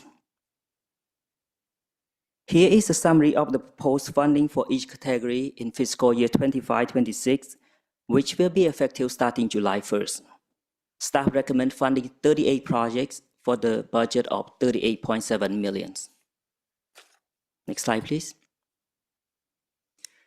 As highlighted early in the presentations about the funding needs, it is important to continue the discussion with the City Council on the funding needs in the future budget cycle, as the existing infrastructure have reached the end of its useful life. The recent CIP planning and the master plan have identified approximately $657 million in total funding needs. Of that, $242 million are for the existing infrastructure replacement and repair, and $415 million are for the new infrastructure. As we move forward, it is critical to prioritize the city limited capital dollars and explore funding opportunities such as pursuing state and federal grant, establish developer impact fee in the metro and gateway areas, adjusting the sewer or water rate every 5 years, and consider financing measure like general obligation bond for any major infrastructure projects. Next slide, please. Next, we will provide some update on several items in last City Council study sessions. Center Park Playground Innovation Projects provide for the replacement of the existing aging, non-ADA compliant playground equipment. The city completed 2 in-person community outreach early this year to gather input on the playground renovation options. And based on the feedback from the community, a preferred conceptual design was developed and presented to the PRCLC commissions, where we received a strong support of the conceptual design. The design is anticipated to complete by early 2026, with the construction anticipated to be complete by the end of 2026. Staff recommend allocating 1.7 million from Park Fund to fund the constructions. The image shown on the slide is the plan view of the preferred conceptual design. The playground will be all-inclusive, designed to be ADA compliant with the rubber pull-and-play surfacing. Next slide, please. Here are some additional rendering pictures showing the overall playground amenity, which will include 1 taught and 1 youth play equipment with shade structure. We also have swing, rock climbers, and double zip line. Next slide, please. Pickleball improvements. On May 20th, the City Council approved the improvement at Hall Park and direct staff to explore more opportunities for pickleball court. Staff recommend funding 100,000 from Park Fund to fund the installations of the sound dampening panel and signage, adjust the fencing between the tennis court and pickleball, paint tandem parking stall and red curb in the parking lot, and resurface pickleball court to temporarily remove tennis court striping, and develop and manage the court use queuing reservation system and provide limited term neighbor assistance program. Additionally, as part of a separate project for the softball field feasibility study at Dixon Landing Park, staff will include an evaluation to accommodate the pickleball court and other sports such as basketball and tennis court. Staff will also begin explore an indoor and outdoor facility opportunity for pickleball court within the city and return back to the City Council for any directions or budget appropriation as necessary. Next slide, please.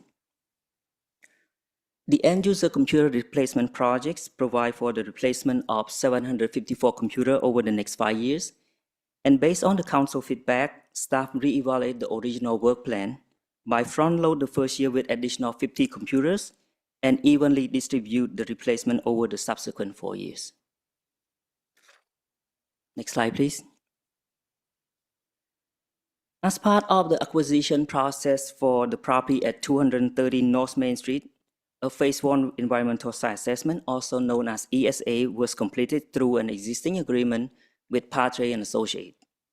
Based on the study, additional site assessment Phase 2 is recommended to determine whether the current lead level at the site is below the State Water Board requirements. Staff recommend allocating 50,000 from Midtown Park Fund to amend the professional service agreement with Patre for the Phase 2 ESA. Next slide, please. Recommendations. Staff recommend open the public hearing to receive comments and move to close the hearing.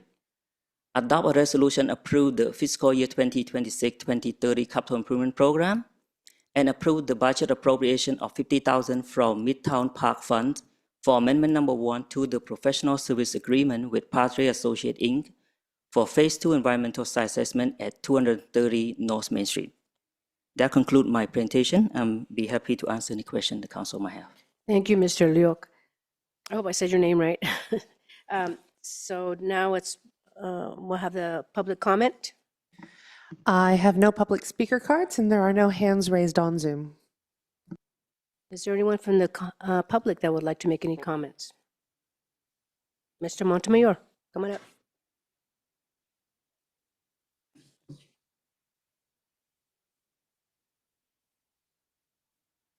Thank you. Inspiring report. At least we covered up to middle of 25, and then we're now 26, 20, 30. I know it's a lot of figures being audited or accounted. And the assessment, mainly on the assessment and the approval of the 1 and 2, I think we go for the approval. And the additional of 50 grand, it's a big job, so they deserve it. Thank you.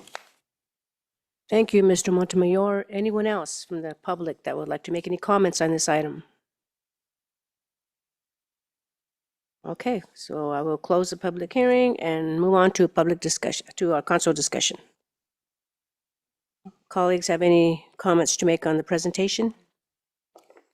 Do we have Councilmember Chua? Did you want to make any comments?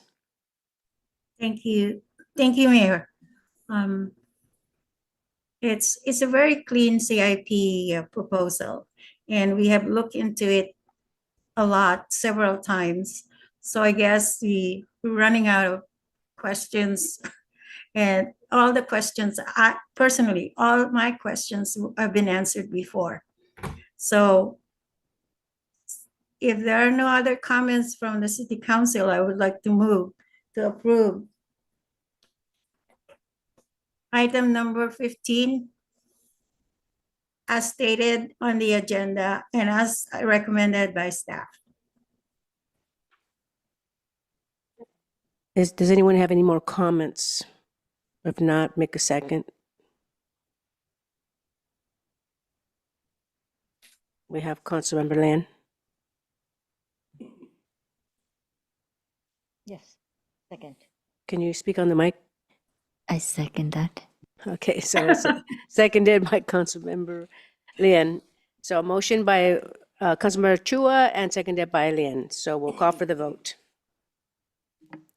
Vice Mayor Barbadillo, Aye. Councilmember Chua, Aye. Councilmember Lamb, Aye. Councilmember Lien, Aye. Mayor Montano. And I am an aye, and thank you for that because we did meet several times on this item, so thank you for everyone for all your hard work. Thank you. Okay, so now moving on to item 16. City Manager? Yes, this item is for the council to conduct a public hearing to consider adopting the 25/2030 Consolidated Plan, consider adopting the 25-26 Annual Action Plan, and approve the Community Development Block Grant allocations for 25-26. And we have Michelle Silva here to make the presentation or answer questions. Right. Good evening, Mayor, Vice Mayor, council members, residents of Milpitas, CDBG applicants, and colleagues. My name is Michelle Silva, and I am the Administrative Analyst for the Office of Housing. I'm accompanied this evening by my colleague Aisha Dafe, who also serves as an Administrative Analyst in our office. We come before you tonight to request the Council's consideration for the adoption of the 2025-2030 Consolidated Plan, the adoption of the 2025-2026 Annual Action Plan, and the approval of the 2025-2026 CDBG grant allocations. Although we have prepared a comprehensive presentation, we fully understand the constraints of time. Therefore, we would like to respectfully inquire if the council would prefer to move directly to public comment period and questions, or if you would prefer to move forward with the prepared presentation. Please advise. So, go ahead. Thank you. Go ahead. Now, you're going to make a presentation, right? So you prefer the presentation or go straight to the comment period? I'd like a presentation to be. Okay, absolutely. So I'm going to begin the presentation with a brief background of the Community Development Block Grant, or CDBG. CDBG is a grant program administered by the Department of Housing and Urban Development, also referred to as HUD. As part of the federal regulations, our city is obligated to adopt both a consolidated plan and an annual action plan. The consolidated plan serves as the city's strategic outline of the community development needs and priorities for the next 3 to 5 years. Our city's 2025-2030 consolidated plan was developed by Root Policy Research, a firm that was chosen through the request for proposal process conducted by the County of Santa Clara. We have Sherry Coulter, an associate with Root Policy Research, joining us virtually today. She will be available to answer any questions regarding the development of the consolidated plan. For each year that falls under the consolidated plan, HUD requires the city to create a one-year action plan. This document outlines specific programs, projects, and CDBG funding levels that the city will undertake in that year. This is referred to as the annual action plan. The amount of funds allocated to Milpitas each fiscal year is determined by the formula that considers population and other relevant factors. This allocation is finalized once the federal budget process concludes. For the upcoming fiscal year 25-26, Milpitas has received an entitlement allocation of $555,374. This funding will be available for distribution to organizations you select this evening. Next slide, please. Our first of 2 required public hearings was held on February 4th, 2025. The feedback we received from council is the following. 1, fund all applicants present at the February 4th public hearing. 2, prioritize funding for seniors and youth. And 3, to remain fair. Key discussion points and council feedback was incorporated in the final allocation recommendation for council's consideration tonight. On April 2nd, the Community Housing Commission held a public meeting to review the applications deemed eligible, allow applicants to provide comments, and rank priority areas. On the screen is the ranking by the Community Housing Commission of the public service priority areas. At the top, we have senior services, followed by housing services, homeless services, disability services, victims of domestic violence services, youth and teen services, and counseling services. Next slide, please. Some CDBG policies to consider. All activities must meet one of the following national objectives to be eligible for the program. 1, benefit low and moderate income persons. 2, eliminate or prevent slum or blight. And 3, respond to a natural disaster. Our city has historically used federal funding to benefit low and moderate income persons. All activities presented tonight meet a national objective. The city must also abide by the caps HUD imposes on federal funding. HUD allows for a maximum of 15% of total funds for public services, 20% of total funds for planning and administration, and there are no caps on capital or economic development activities. As a reminder, CDBG funds cannot replace general fund use. All awarded funds must directly serve Milpitas residents or microenterprises, and there is a minimum grant award amount of $5,000. Next slide, please. 15 applications are being considered for fiscal year 25-26 funding tonight. The table displayed here shows the maximum funding allocations available for public services, program administration, and capital/economic development activities compared to the application requests the city received. The combined total of all requests for fiscal year 25-26 total a little over $1 million, with 11 organizations requesting $319,267 for public services and 4 organizations requesting $746,000 in capital projects and economic development activities. Based on City Council feedback, available funding, and the caps on public services and administration, staff have provided funding recommendations for Council to consider. The proposed allocations strive to adjust allocations equitably while maintaining compliance with HUD guidelines. Please note that the proposed serve displayed is based on the original funding request and is subject to change depending on the amount awarded. The following slides present the applications we are considering for funding. I will not go through them individually, but I will provide a brief pause on each screen for your review. Next slide, please. The following slide shows the applications for public services.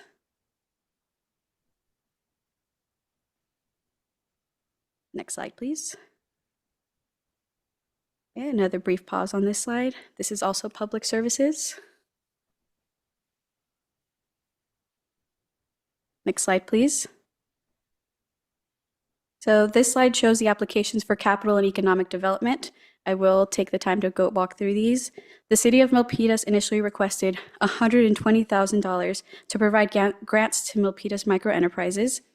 City Council allocated $262,588 of revolving loan fund monies to the program on May 6 to provide 47 microenterprises with $5,000 grant awards. Staff proposes funding the Microenterprise Assistance Program, or MEAP, with additional $110,993 to provide an additional 20 microenterprises with $5,000 grant awards. More details will be provided in a future slide. Upwards request $160,000 to provide specialized business support to 26 in-home childcare providers. Staff is not recommending funding for this activity. Rebuilding Together Silicon Valley initially requested $216,000 to provide free critical home repairs to 30 residents. Rebuilding Together received $385,000 through the revolving loan fund monies. Staff is not recommending additional funding for this activity. Terrace Gardens requests $250,000 to replace the roofs of 4 of their buildings. Staff is proposing $250,000 in funding. Next slide, please. Lastly, staff proposes funding the maximum program administration allocation to the city in the amount of $111,074.80. These funds will offset the cost of administering the CDBG program. Next slide, please. On May 6, the City Council awarded MEEP a total of $262,588 to provide 47 microenterprise grants of $5,000 each. Staff recommends an additional allocation of $110,993 to fund an additional 20 microenterprise grants of $5,000 each, for a total of 67 potential grant awards. Staff recommends this scenario as it supports the Council's goal of aiding more businesses. Staff will follow the disbursement procedure set by the City Council on May 6. If there are fewer eligible applicants than available grants, the remaining funds will be evenly distributed among qualifying microenterprises. Both Alex Andrade, Director of Economic Development and Strategic Initiatives, and Michael Thomas, Economic Development Coordinator, are here tonight to answer any questions you might have about the program. Michelle, I just want to make one comment about an omission, unintentional omission that is on this slide as well as in the staff report. The item says Milpitas Historic Downtown Association boundary, but the report says association. And so I just want to clarify that the award went to the Downtown Association boundary, which was identified and defined in the May 6th list. However, in the report that you have before you, it says association. That was not intended. Was your question, Mayor? Thank you for the clarification. Thank you. Next slide, please. And these are our recommendations. Conduct a public hearing. 2, adopt the 2025-2030 Consolidated Plan. 3, adopt the 2025-2026 Annual Action Plan with recommended allocation amounts. 4, authorize the city manager or designee to make any necessary changes to the 2025-2030 Consolidated Plan and 2025-2026 Annual Action Plan as needed to comply with CDBG submission guidelines and execute necessary forms and certifications for submission. And 5, authorize the city manager or designee to execute CDBG agreements with the approved subrecipients and amend the CDBG agreements as needed to comply with CDBG guidelines. Okay. Next slide, and that concludes my presentation. Happy to answer any questions. Thank you, Ms. Michelle Silva. Thank you. And now I will open the public hearing. Yes, I have several public speaker cards. The first one is Marina Sanchez, followed by Jonathan Dare, and then Kathy Weaselby. Okay. Welcome.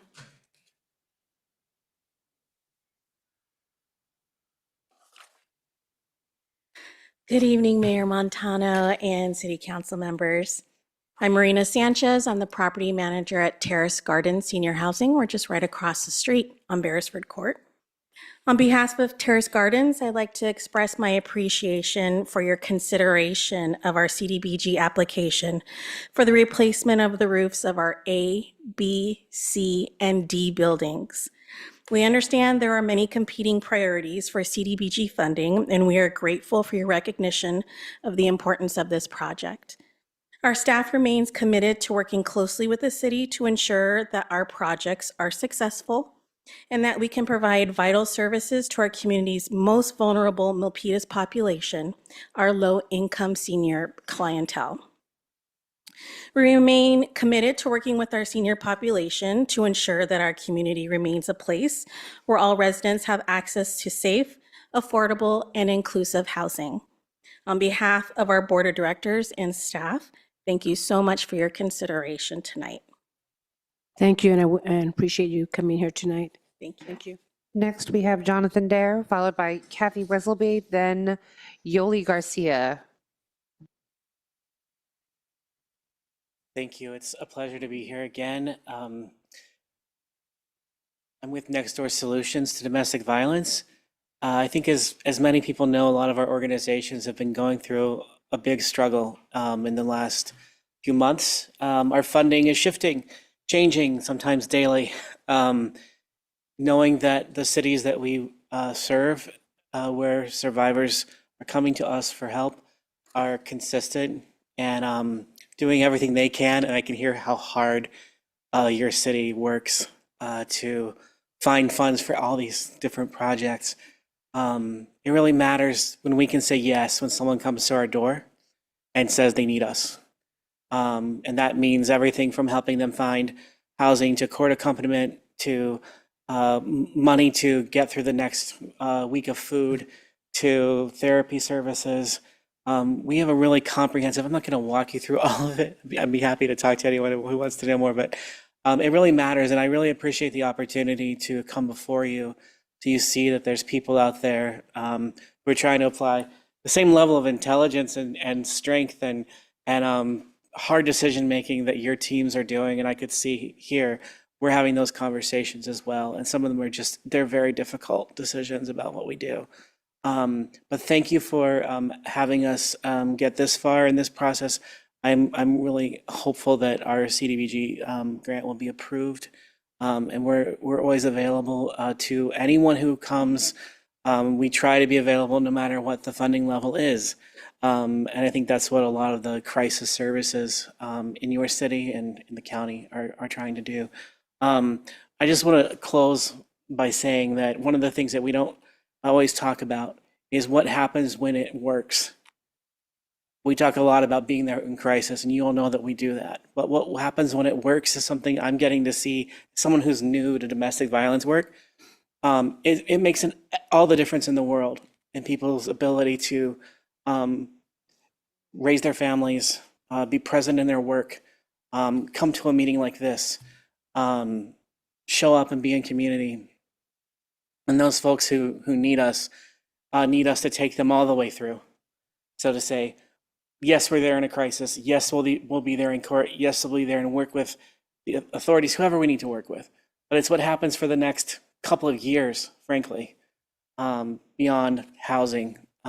It's housing. It's looking at their ability to move economically, to be safe. Sometimes that means relocating. It's just amazing to watch. We have a quilting group that's been around 15 years, and those people are saving each other's lives every week. And I just thank you. I really appreciate the opportunity to ever be in front of you and hear all that you're doing too. Get it. Thank you. I commend you for all your hard work for these women that need help. Thank you. Next, we have Kathy Wesselby, followed by Yoli Garcia, then Carol Kahn. Welcome. Hi, good evening, council members. My name is Kathy Wesselby, and I'm with the YWCA. And we really appreciate your consideration of our application. And we have been working with the Milpitas Police Department over the last 15 years. And if our proposal is approved, we will be able to provide 30 domestic violence survivors with the essential services that they need and be able to provide 24-hour crisis line support to callers from Milpitas. And in the past, we've responded to as many as 50 callers. And we will continue to respond to Milpitas Police Department reports, reaching out to each and every survivor to provide resources and safety planning. As Jonathan mentioned, it has been challenging these past few months with funding environment. So we really do appreciate your consideration of our work and continued work with Milpitas residents. So thank you for your support, and together we can empower our community to live free from domestic violence. Next, you we very have much.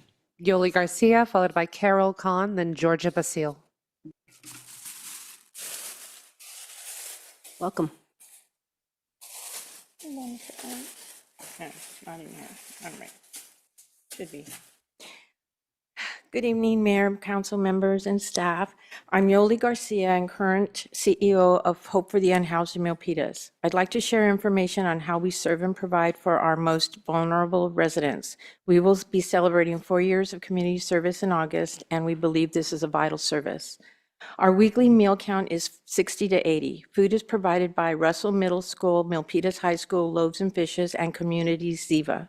As an example of 64 meals, for the month of May, we provided a total of 576 meals with 576 water bottles. For the last year, in 2024, we provided 6,912 meals with 6,912 water bottles, which equals 288 cases of water. At our Sunday showers, we provide hygiene bags shown here.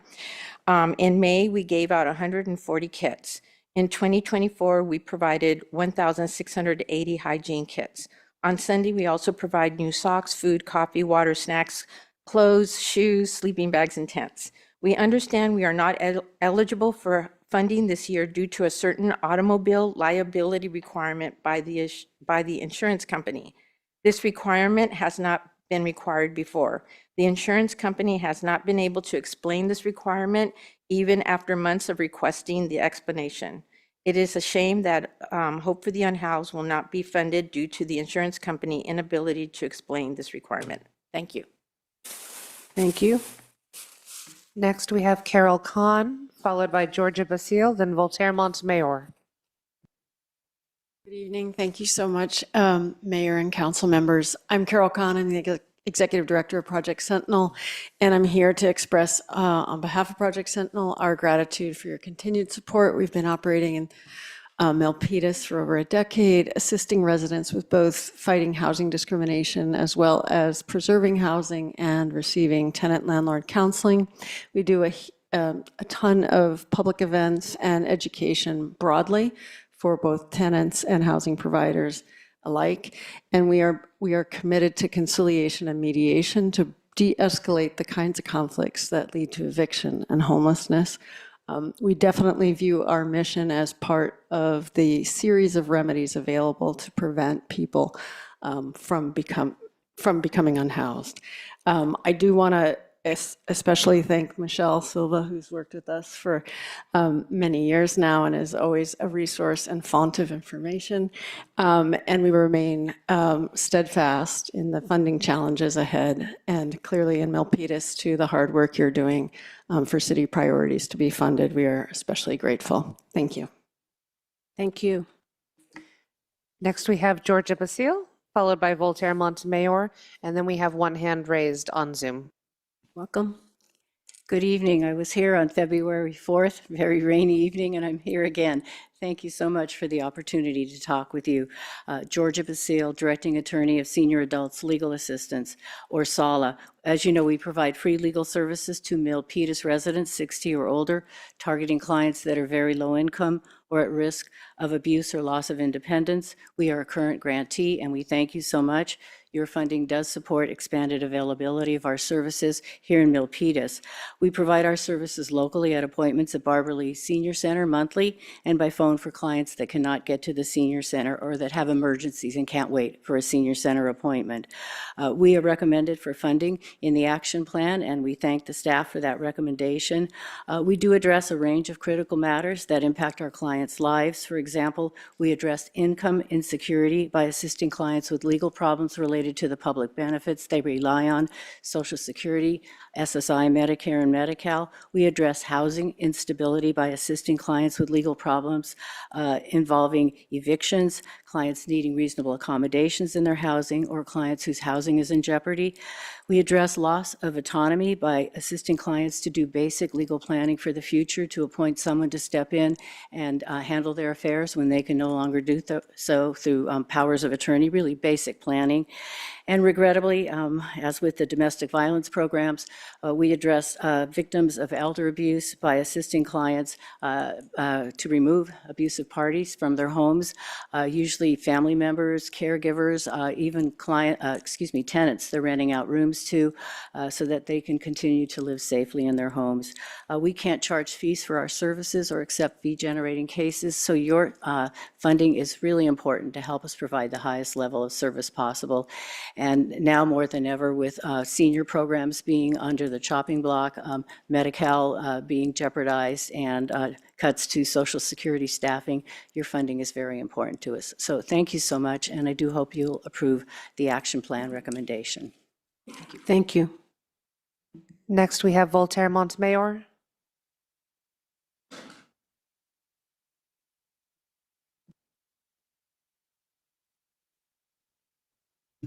Thank you. Oh, I scribbled and then I will grant what I wrote. Item 16 and recommendations. More power to CDBG and the city. We're lucky in Milpitas and around.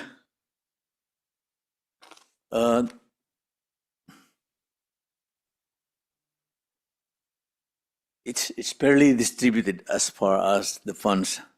Now, we're now for the 26, 25, 26. So we're here again, as I'm here again. As I said, spreading the grace fairly, thanks. The criteria of 7 priorities, it was mentioned population and some others. So the first 25, 26 is the reference point. Consolidating the just of the assigned ones is very hard because consolidating and reflecting 1 year to be a 5 years fold, there will be adjustment. There will be changes of funds available. As far as in my case, I would say thank you. I think we're getting some. If I speak of the Knights of Columbus, I think we feed the needy and the hungry in Thanksgiving. So thank you. And you could ask favor also. This is not part of the CDBG, but it's from the Parks Department. Maybe someday or this year, we will ask for the waiver of our, I'm ashamed to say it, like we rented the park. Thank you. Thank you, Mr. Montemayor. Okay. And then from Zoom, we have Melanie Foray. Welcome. Melanie, are you there? Yes, I'm here. Thank you. Can you hear me? Yes. Thank you. Good evening, Honorable Mayor and Council members. My name is Melanie Four. I'm the Community Impact Manager at Upwards. And I'm here to thank Michelle and the Community Development Team for their initial recommendation to fund the Boost program and ask for Council's reconsideration of a pilot Boost program to support Milpitas childcare providers who are in most urgent need of support. We represent over 255,000 female-run, minority-owned childcare providers nationwide, including several in Milpitas and over 220 in Santa Clara County.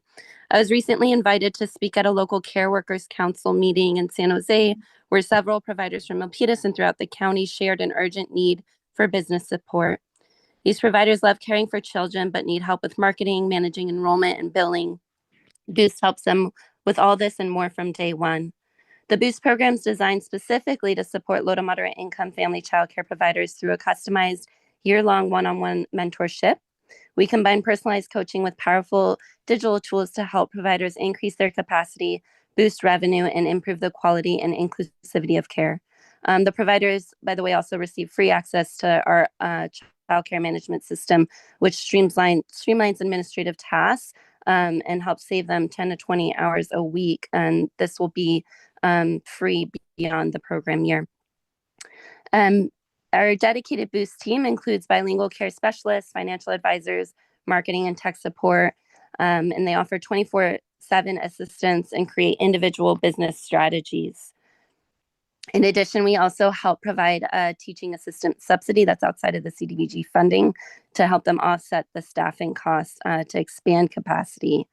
And doing so, they can help spread the operational costs over more families to both increase their revenue, but keep it affordable for the working families in the community. During the pandemic, we found that one-time funding only goes so far, and sadly, many providers still ended up closing. So the goal of our Boost program is really to equip the providers with the tools and knowledge to run their childcare businesses independently within the 12-month period.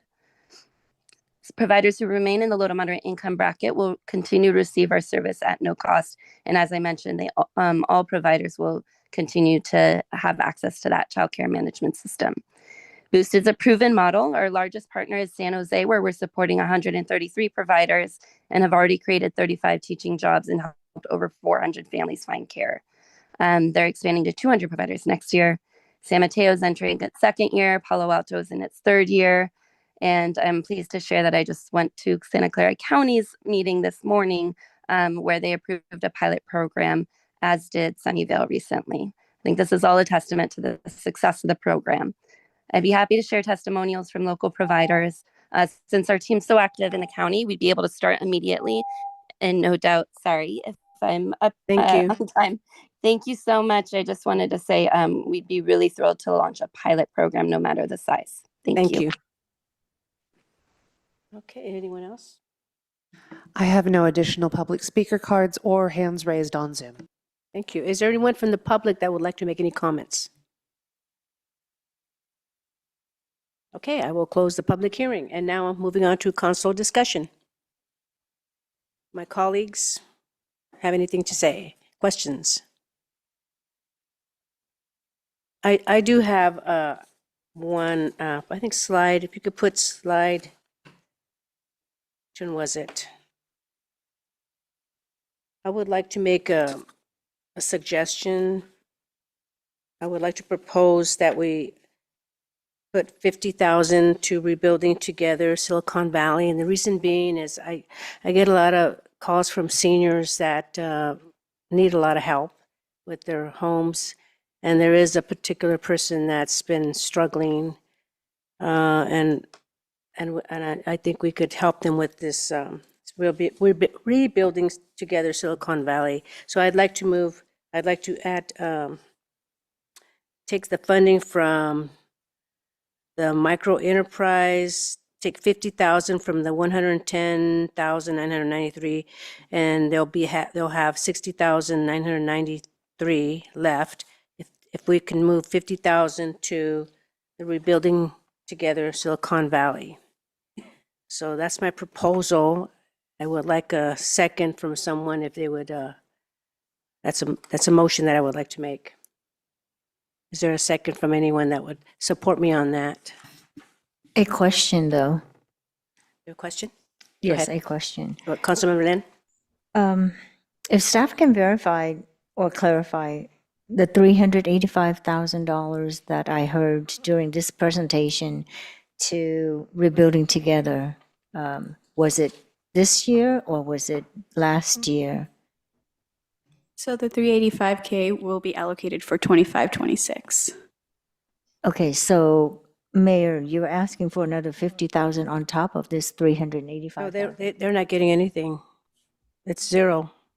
No, you allocated 385,000 on the May 6th council meeting. Rebuilding Together Silicon Valley? Correct, that is correct. We did that beginning of the month.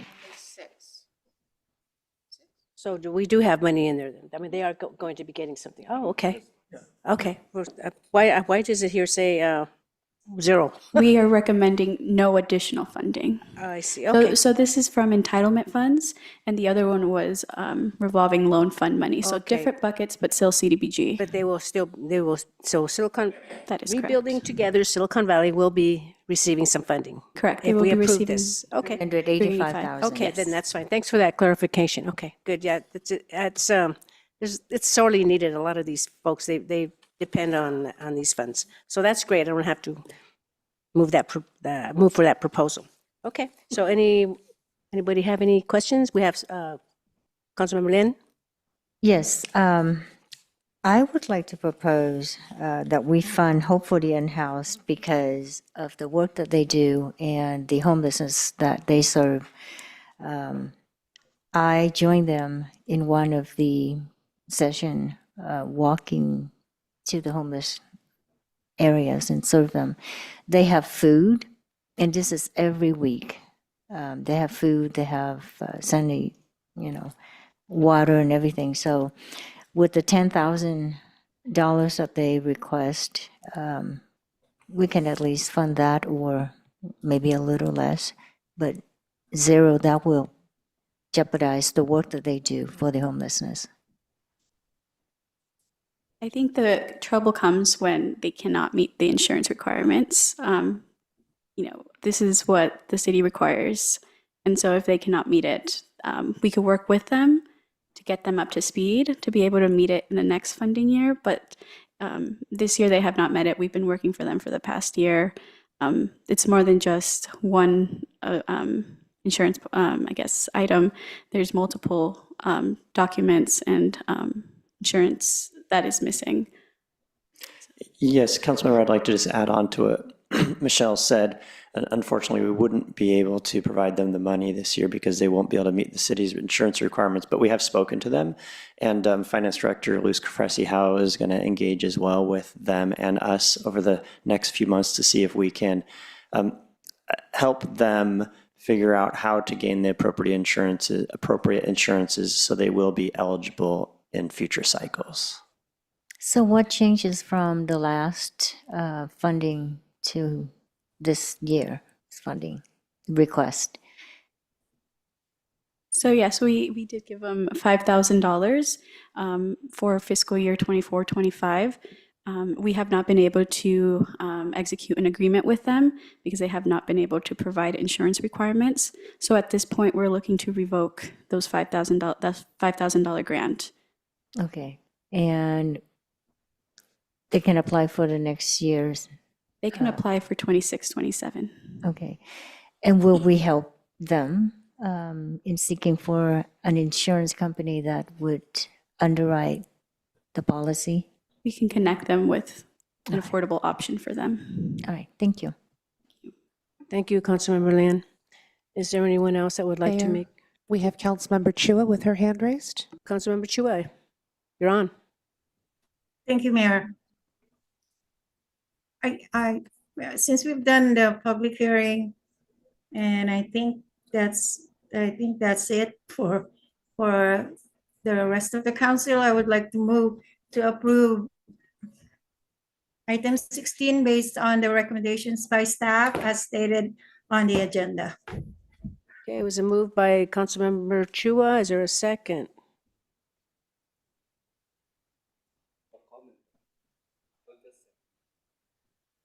Okay, we have a second by Vice Mayor Barbadillo.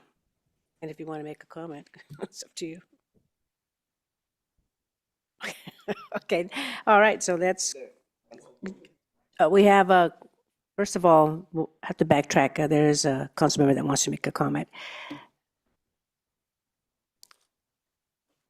Oh, thank you, Mayor.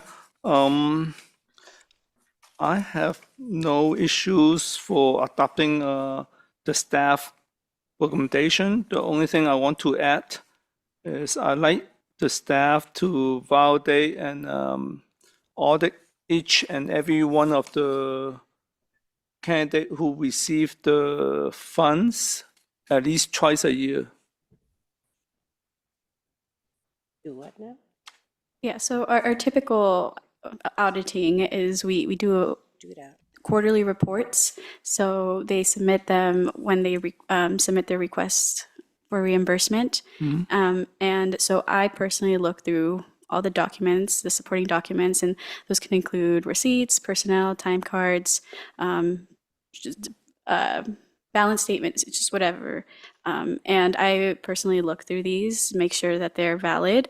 And then at the end of the year, we do a monitoring where we use a checklist, and I could provide you with that at a future date.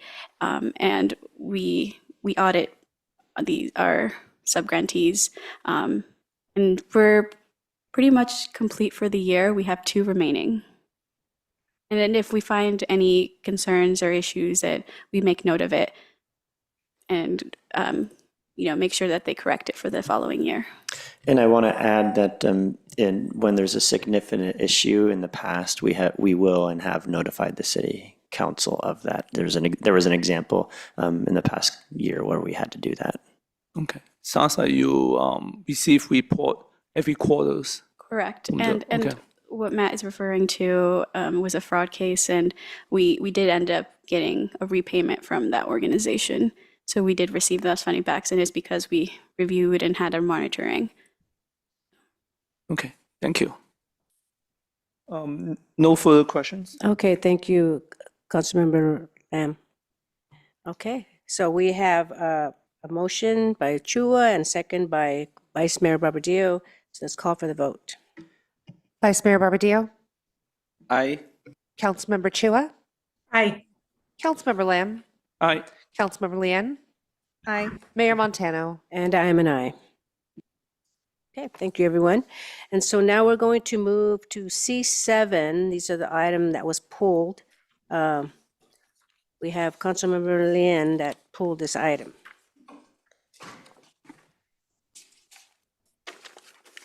And just to introduce the item, this is the council's consideration of a resolution expressing the city's commitment to achieving compliance with the Metropolitan Transportation Commission Transit-Oriented Communities policy and accept $400,000 in MTC grant funding. And we'll invite Director Jay Lee up. There he is. Good evening, Mayor, Vice Mayor, council members, and I'll be presenting on this item. If we can go to the next slide. I want to provide a little bit of background on the MTC, Metropolitan Transportation Commission, Transit-Oriented Communities policy to set the stage a little bit for the discussion. So the Metropolitan Transportation Commission is a regional transportation planning, financing, and administration agency. Actually, I also should have mentioned that there is also the Association of Bay Area Governments, also known as ABAG. They are the regional planning agency. And these two agencies jointly work together to establish Plan Bay Area 2050, which is a regional plan, a regional land use and transportation plan for the Bay Area region, which includes 9 counties. And this is a requirement from the state to have this sort of a regional plan. And also, I want to quickly go over the One Bay Area grant funding. It funds several of our transportation projects. MTC has also previously provided funding to the city in the form of priority development area grants. We've received $500,000 to prepare the Gateway Main Street specific plan. We also received $600,000 to initiate the Main Street Sense of Place plan and the impact fee. We also received $200,000 to also initiate the Innovation District Parks and Trails Master Plan. There are also priority production area grants. The Plan Bay Area 2050 establishes areas within the Bay Area where you also want to prioritize not only residential and commercial development in certain areas, but also industrial office type of developments in other areas. And not in Milpitas, but in other areas in the Bay Area, there are also priority conservation areas. And then I want to briefly go over the MTC Transit-Oriented Communities policy. I won't go into the details, but it hits 4 main areas, residential and commercial density in transit-oriented community areas. So there are station areas, which are primarily around stations such as the BART station, VTA light rail station. This is a half-mile area around these station areas, and they provide these policies for those areas only, not necessarily throughout the entire, all the cities. And then the second topic is affordable housing policies. The third is parking management. And then the fourth is transit station access and circulation. So the policy is pretty wide ranging and it encompasses a variety of policies. And Milpitas in particular has 3 transit-oriented communities areas. As you can see on the map, there are 2 red circles, that's Alder Station and Great Mall Station. And then we also have the green area, the BART Station. So we have three transit-oriented community station areas within the city. Then next slide, please.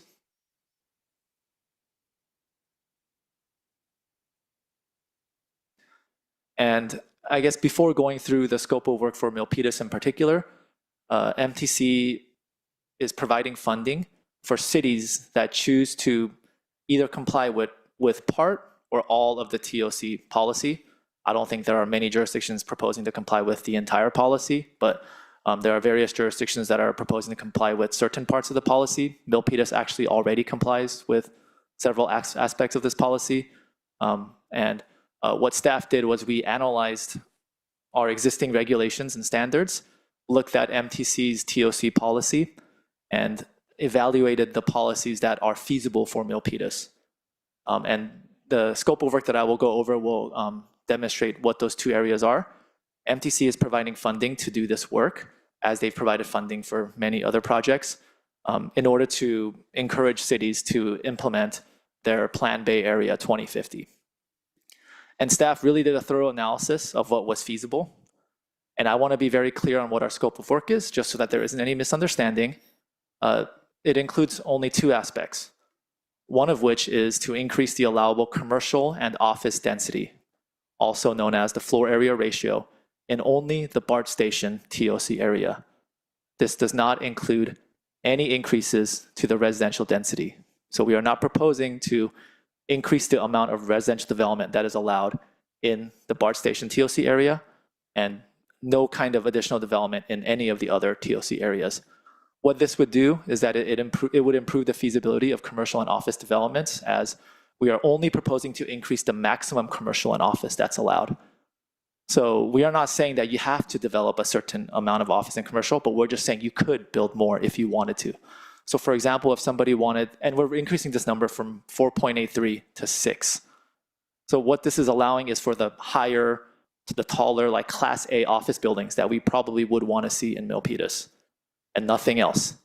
This will likely have a positive fiscal impact on the city.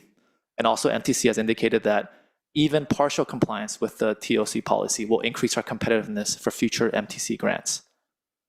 MTC is not necessarily handing out money in exchange for us complying with their policy, but all they have stated is that they need a criteria for how they disperse grants in the future. So although I don't speak for MTC, staff believes that this will just, what MTC has indicated will just allow MTC to have certain criteria for how they score grants in the future, as these are meant to be, it's meant to be a very objective process. The next aspect of the scope of work is to study existing parking policies and requirements and develop transportation demand management strategies in Milpitas' 3 TOC areas. So the benefit of this is it would lower parking demand and impacts in the TOC areas. It would also mean that rather than trying to lower our parking requirements, which we know that is already happening through the state, we are proposing to maintain the current parking requirements. So we are not proposing to decrease the parking requirements, but to demonstrate through studies that doing that would be infeasible for the city, and instead trying to implement greater transportation demand management strategies to address the parking impacts through minimizing the demand for parking, not necessarily the supply of parking. So I think that's an important distinction to make. And also the other benefit of this is that it would also improve our competitiveness for future MTC grants. Next slide, please. I also want to clarify what the city, or what city staff is not proposing to do, and what this resolution is not committing the city to do.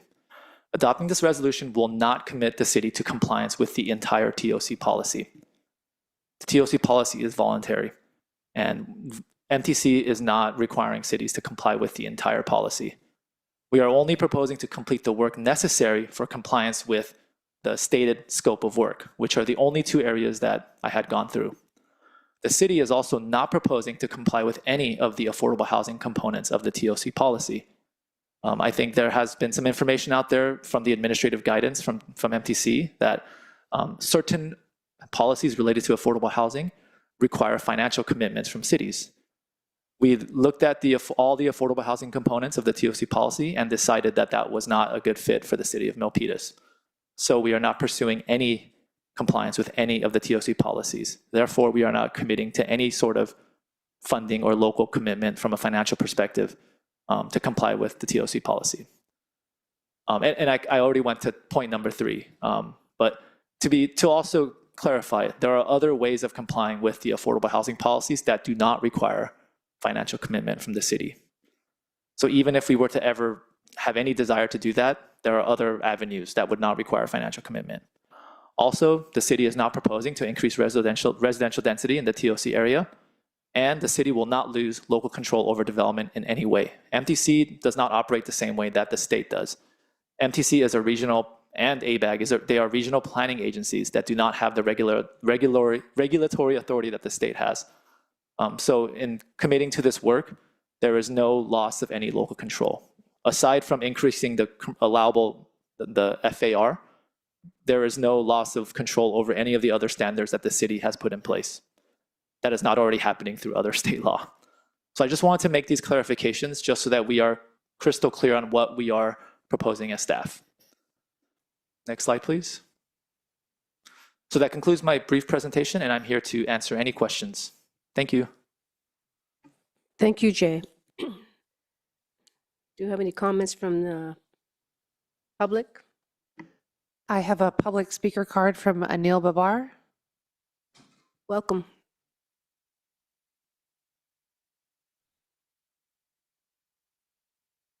Good evening, Mayor and Council. Anil Babar with the California Apartment Association. We have our concerns with this policy are simply the complete lack of clarity on some of the requirements of the policy. I appreciate both Matt and Jay for their comments and for their repeated outreach to me over the last couple of weeks to make sure that our concerns were addressed. But I think my concerns here are centered entirely on MTC and the lack of clarity they're bringing to the table. There's a couple of lines I just want to read from this administrative guidance document.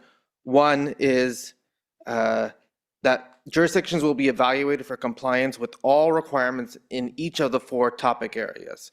Now, I appreciate that we're not talking about some of the affordable housing components because that's the one with the big price tag on them. But what I'm not sure is, does MTC come later on and say, well, I think we want you to pass these things in order for you to be really competitive. And if you're still not going to do it, how competitive are you for these OBAG grants? Because at the end of the day, the $400,000 you're looking at today is from a planning grant that was approved in February. But we don't know how much the OBAG grants are. And if you decide one day you want to seek this money, because it's a sizable pot of money, I think in OBAG Cycle 3, it was $750 million. And I don't know how Milpitas fared in that cycle, but it's quite a bit of money. And I think the other point I want to read here is, it says here, for jurisdictions seeking TOC policy compliance for OBAG 4, the 4-year funding period is anticipated to correspond to the years 2026 to 2030. The way I read that is that funding period they're referencing is that $5.5 million you're expected to allocate over the next 4 years for different affordable housing policies. I think what really needs to be done here is have MTC come down here before you adopt this policy and answer these future questions, right? Because MTC will be adopting this policy in the fall, how they're going to administer OBAG funding. And if you really want to make sure that your chances of seeking OBAG funding is fair and equitable and meets the requirements you want to see, I think having MTC come down here and answering some of these harder questions is important before you move forward, and also just puts them what's the word I'm looking for? You're ensuring they're answering to you as well, because at the end of the day, your voice matters with MTC commissioners. All right, thank you. Thank you, Mr. Barbier. Next, we have Montemayor.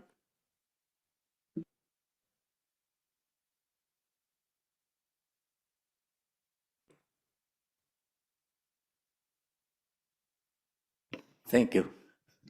There may be a part of the recommendation that, anyway, I'll go for the resolution first. Am I clear that the 400 grant from the city or to the city? Anyway, it's I know we're always commit to achieving or to compliance with the MTC TOC policy. And as I was saying, are we in the benefit of the 400 grant, or they are the benefit of 400 grant? But I think everybody wanna help Milpitas. So thank you. Okay, thank you. Anyone else? No additional public speaker cards, and there is no one on Zoom, Mayor. Anyone from the public audience? No one? Okay, so now we're going to have a council discussion here on the MTC. We have Councilmember Lin. Yeah, I'm a little concerned too, because when I read the whole thing, and thank you, Jay, for clarifying some points, because before coming into this meeting, I had notes supposedly to ask you to explain the 400K. Does it align with our goals and the transportation plans? What are the risks if we accept it, or if any, or what are the risks if we decline this? So is that $400,000 limit us in our future land use or whatever else? So Yes, I can answer that question. I don't believe there are any risks other than some staff time. This grant is coming in the form of technical assistance. So we are not spending any of our own funds other than committing some staff time to manage the project, but MTC is providing consultants. These are reputable consultants that competed with each other.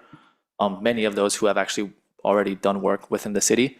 They have a consultant bench where they will pull from and use this consultant bench to do this work for the cities. So pretty minimal risk in my opinion in terms of like no funding required from the city, just a little bit of staff time just to be the liaison for this project. And in terms of if we were not to accept the funds, then we would just not be compliant with these additional areas in the policy. So we would be, I understand some concern about, it's a matter of semantics when you say, do you comply with the TOC policy? Like there's full compliance, there's no compliance, and there's partial compliance. We would just be a little bit less compliant than we would be if we were to accept the money and do the work. And I also want to remind the council that this is not to adopt any policy. This is just to accept the technical assistance. We can do the work, and then later on, if any new information comes out, which we don't know already, we don't necessarily have to adopt a policy. But this is just technical assistance to do the work related to these policies. So I don't know if I fully answered the question, but so no matching funds from our city. no matching funds. Okay. And what is the time frame that we have to make a decision on accepting or declining? I'm not aware of the time frame. I don't think there is an immediate time frame. Okay, if that's the case, do you think that we can invite TMC to come before the council and answer any questions, just to make sure, because $400,000 is money to our city, but I just don't know if we are ready to comply with the policy if it's different than what we expect.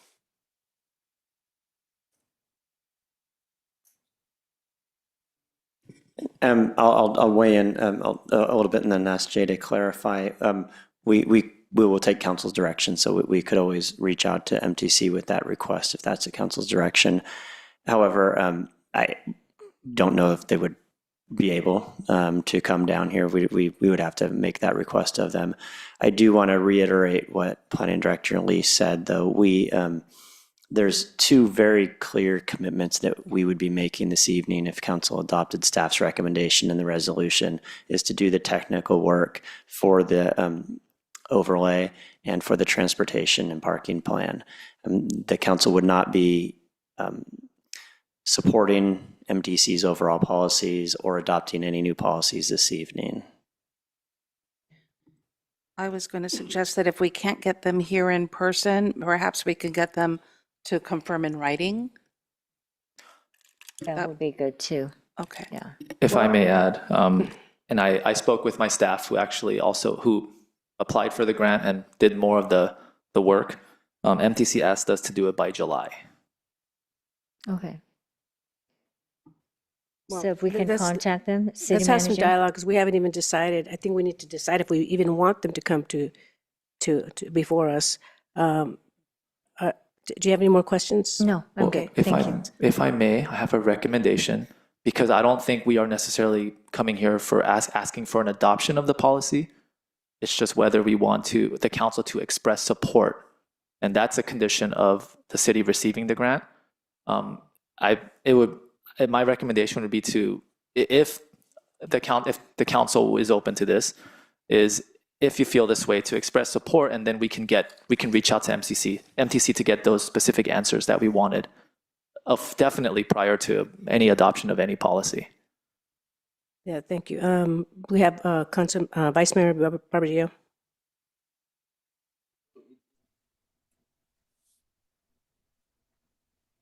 It's vague to me too, right? I was listening to the gentleman trying to clear up the vagueness, and here's a logic that I cannot connect, right? They've given us 500,000 before. We have another 400,000 pending. If you look at the resolution that you want this council to pass, there's additional 300,000. And what we're saying is, no, we're not committed, and it's only a technical assistance on overlay and traffic, right? But if you look at the resolution, it did mention the policy of MTC. Can you put the resolution up so we can see it? Right. On the screen? And I do want to clarify that there are 2 or 3 whereas statements earlier in the resolution. They simply just summarize what the total TOC policy is. If you read the language of those whereas statements, because there are different types of whereas statements, it is only providing a brief summary of what the policy was intended to promote. It is not making any kind of a commitment to the city to engage in any affordable housing policies. I'll stand by your position that it doesn't make commitment. Would you agree that No, that's not the one we want. We want the resolution.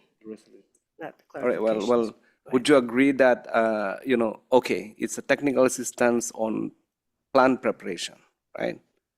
Wouldn't you agree that they have guidelines on the plan based on their policy? Or we can do a plan study or preparation the way we would like to, without any guidance from the MTC policy. I don't think that that's the case. If I may clarify, the work is not to prepare an entire plan.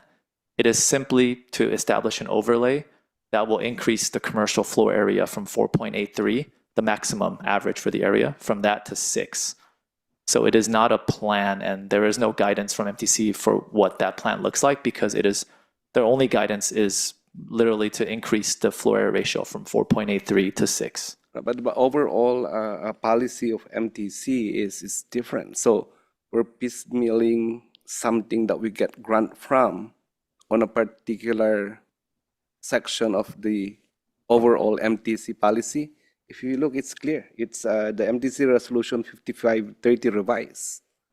The overall spirit of this MTC policy is global, both residential and commercial, and it is catered to, well, on my brief reading of it, it's catered in the development of areas near transits, half-mile dam, but on a special or in a very specific planning.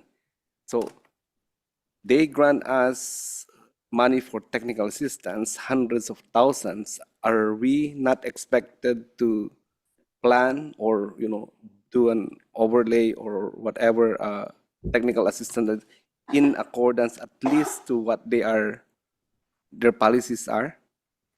And the second follow-up question on that is, how does this MTC policy coincides with the state's policy? Because there's also policy from the state, right? High density within certain distance of transit areas. So, and then here we are, we also have our own strategic planning on how to develop in accordance with the state, and as you're saying, not in accordance with MTC the way we wanted to develop areas near transit areas. So it's vague.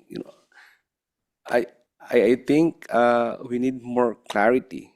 They are not just giving this much of dollars if we can handpick and we can just tag them as a technical assistant. There must be something, logically speaking, that relates to their overall policy. Are we very sure of that? Did you vet this, City Attorney? City Attorney? Yes. So in answer to your question, your point is well taken, which is that the grant applications and the proposals were proposals for development of plans that would be consistent with that policy. But the So you're MTC policy. correct. You're Correct. correct that the proposal then for development would be something, a plan meeting certain criterias in the policy for bringing aspects of that policy to Milpitas and developing what that would look like on a Milpitas side. So you're correct that they, for instance, for the floor area ratio, I think Jay recited the number, they were saying at a minimum this. And so that would be to come forward with a project proposal. That does not necessarily mean it's inconsistent with the local guidelines or the policies of council, for instance, in the metro area. But you're correct that there is a type of proposal that they are looking for in the grant funding. So it's not merely technical assistance and then we can do whatever we want. There should be a guidance. There should be a consideration for giving us hundreds of thousands. And yeah, we may not be committed to follow their policy, but at least the technical work of looking at the area for plans should coincide with the MTC policy. So there is a catch. So there should be a clear understanding what the catch is. It's not just receiving the dollar amount. We receive the dollar amount, we spend it, we have a plan, and then what we're saying, we're not committed to comply with it anyway. So what's the use of the plan? If I may, Do we have city manager who has a question? I'd like to Comment. make a suggestion in terms of addressing the concerns raised at the dais. The first thing is, I think, for Councilmember Leanne's concern is to get it in writing or have an MTC person come on at the June 17th meeting in terms of clarifying what the position is of MTC on the concerns raised this evening. I also think we can reword this resolution and particularly take out the whereases that are the second, the third, the fourth, and the fifth whereas, where it speaks to the general policy of MTC, and insert whereases anchoring issues around land use and local control, as well as state law, that are important for the city in terms of what we've heard from the conversation, and work with MTC in terms of what the provisions are that are clear on what local control and the council's position, as well as anchoring to the fact that they're an agency, they're not governing over state law. I'm not saying it as articulate as I would like to, but I'm hearing that there are some concerns to put on in the resolution and on a stake in the ground. This is where we stand, and under these terms, this is where we're accepting the 400,000, and then accompanied by MTC providing clarification in writing or having a representative here. So I do hear some timing around July, so it would give us an extra week to get this a little bit reworked and make sure that it meets the needs of the city as well as we coordinate with MTC.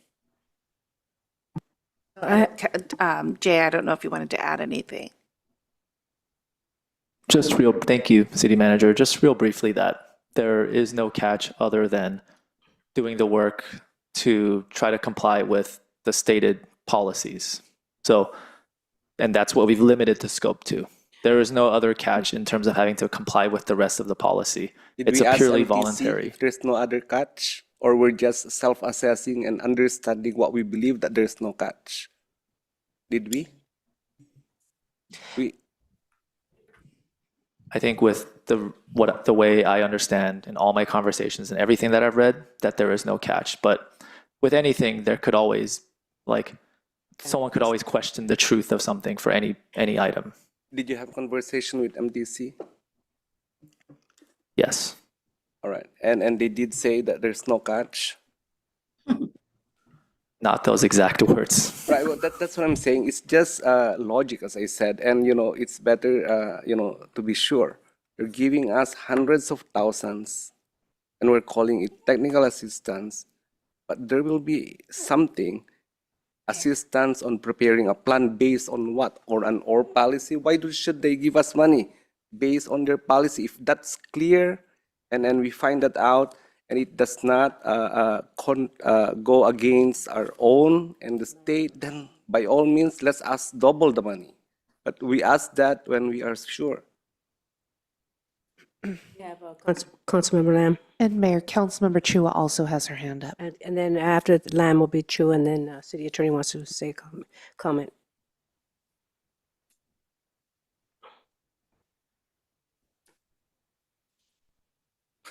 Thank you, Mayor. I have similar idea as the city manager. Can we draft up a version of the resolution or a letter for accepting this $400,000 and get their signature on it, get the MTC signatures? Are you talking about a commitment? Yeah, so make sure our understanding is same as theirs. So we draft up a either a resolution or a letter of intent of our understanding and get their signature on it. I don't think they want that. You might as well just kill it. So let's, are you done so that I can call on Councilmember Chua? Councilmember Chua? Thank you, Mayor. This is a question to Director Jay. Yes, I'm here. Is this if I can recall, is this the first time an agency imposed on us, in order to get a grant, imposed on us some type of I can't say a policy because you said that it's not a policy, but is this the first time? Have we experienced this with other agencies that, hey, we're going to give you this grant only if you do? I'm not comfortable with that. Is this the first, or have we done this before? To answer that question, I'm not aware of any other similar type of policy and grant connection the way that you just described. But every agency, as they give grants, they have their own criteria for how they score and disperse funding. And a lot of those are based on compliance with the things that they want to promote.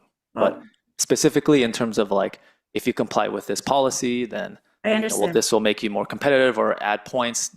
I don't know about their own policies, but they do have a lot of grants. You get more points for compliance with other types of regional, state, federal policies. That's normal with grants. I mean, majority of grants, of course, they have categories. But what I'm saying is, it looks like we're being pushed to do some type of a policy. I'm not comfortable with it. I mean, I agree with Vice Mayor and everybody on the dais, Councilmember Lin and Councilmember Lam, and even Mr. Anil. I don't like this. It's just like, how long have you been getting grants from MTC? Do we know? I'm not aware of any grants we received from planning prior to me being here, but ever since I started 5 years ago, we've been getting grants. Millions of grants total, millions of dollars.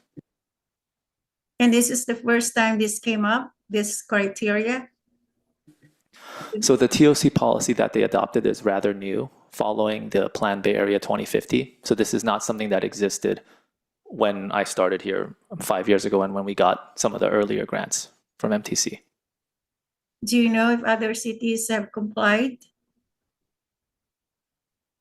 I think some cities already comply with some aspects, like we already do.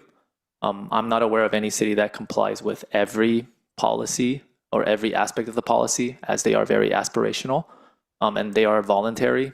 So I'm not aware of any city that complies with all of the policies. See, that's a problem. We don't even know what policies to hit. You see what it's a hit and miss. It's so unclear. So I'm going to go with the rest of the council. and get some more clarity, and maybe like city manager said, I mean, a more concrete or agreement with them. I'm not comfortable, Director J. Thank you. Thank you, Mayor. Thank you, Councilmember Chua. So I also want to agree with you. There is nothing written down. There's not even a guarantee if we're going to be able to, we have the competitive grants, if we are going to be receiving the OBAG 4 grants, which is, it's very competitive. Plus, the policy, if you look at the policy, the resolution, it's mostly geared for high density housing, and it even mentions Alder Street. That's when you look at the line from Great Mall to all the way to Alder. Great Mall we've already built high density housing near transit. We have Apex, we have so many, the city has done so much building here in the transit area, and yet now they want us to sign on to this TOC, transit-oriented communities. That's housing. And at the last, I think it was, when was it, we had the opportunity housing, I mean, we heard the residents clear. They don't want a lot of housing. This is, and it's like we're giving the MTC a go ahead to, for us to be able to. It's like we want to comply with their goals. But so I'm not comfortable with that. The transit line that they're talking about, it's already built out. The only area that's not built out is the Alder area. And I don't even know why that's on there. If you're saying that it's just an overlay of the BART and some commercial area, that's not what the resolution says. A resolution is like a contract, we're resolved to build, more housing. What were the 4 areas? I just don't agree with this as well. So is there a motion to, did you want to make the motion, Councilmember Chua? Yes. Okay, go ahead. Motion to deny the request on consent item number 7. There's a second. We have Councilmember Vice Mayor Barbara Dios. Can I clarify? Okay. Is it to deny and not bring anything back, or was it to follow up as the original motion or the original request? Councilmember Chua? Because you have a limited time, we're being pushed into a corner. I would like to deny, and any info memo that you have, please distribute to the rest of the city council. Okay, so let's take the vote. Who was the second?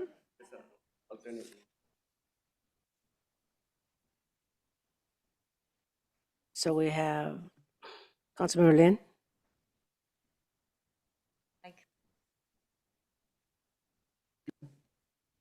Okay, so I pull this so that we can understand and to make sure that we are not on the hook. And I agree to have the city manager contact MTC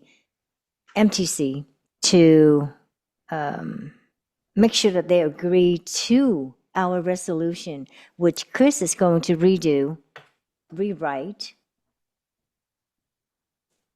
But I don't agree to deny this because $400,000 is $400,000. If we're not on the hook, if we are not going to risk ourselves for any regulations or rules to comply with them, then why not use that 400,000? Okay, thank you. William, did you say you have your Councilmember Lam? I have similar thought as Councilmember Lin.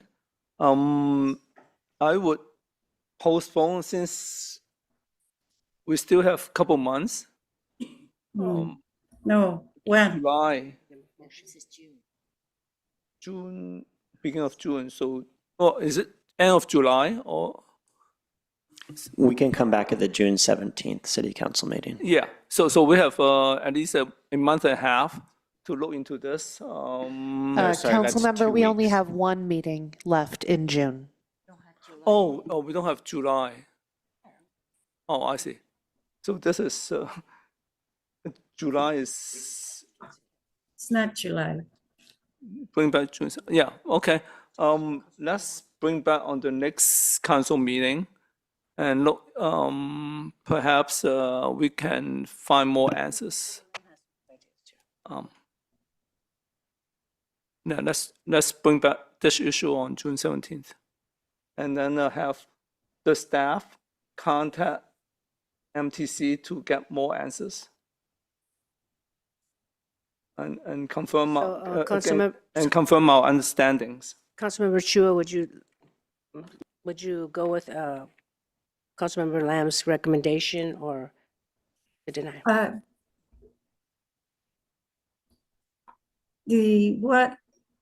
Okay, I'll give it a try.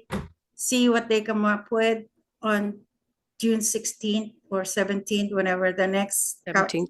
Yeah. So in essence, city attorney, are we deferring this, denying, or what is that? So some parliamentary procedure here. First, there's a motion on the floor that would need to be withdrawn. Councilmember Chua, are you consenting to withdrawing that motion? Yes. And Councilmember Barbadillo, sorry, Vice Mayor Barbadillo, you're the second. Do you also consent? Yes. Okay, so that motion is withdrawn. There's no motion on the floor. A motion could be made by any council member. It would be to defer. Defer this item and bring it back at the next council meeting. And staff has already received the feedback for what council is expecting to see when that item comes back. So move. Okay. Well, we have Vice Mayor Barbadillo wanted to make a comment. Vice Mayor, we need to, there we go. Okay. Who did you? I'm deferring to the comments of Councilmember Lam. Okay. If that's all that you need. Can you repeat that again so the audience can hear you?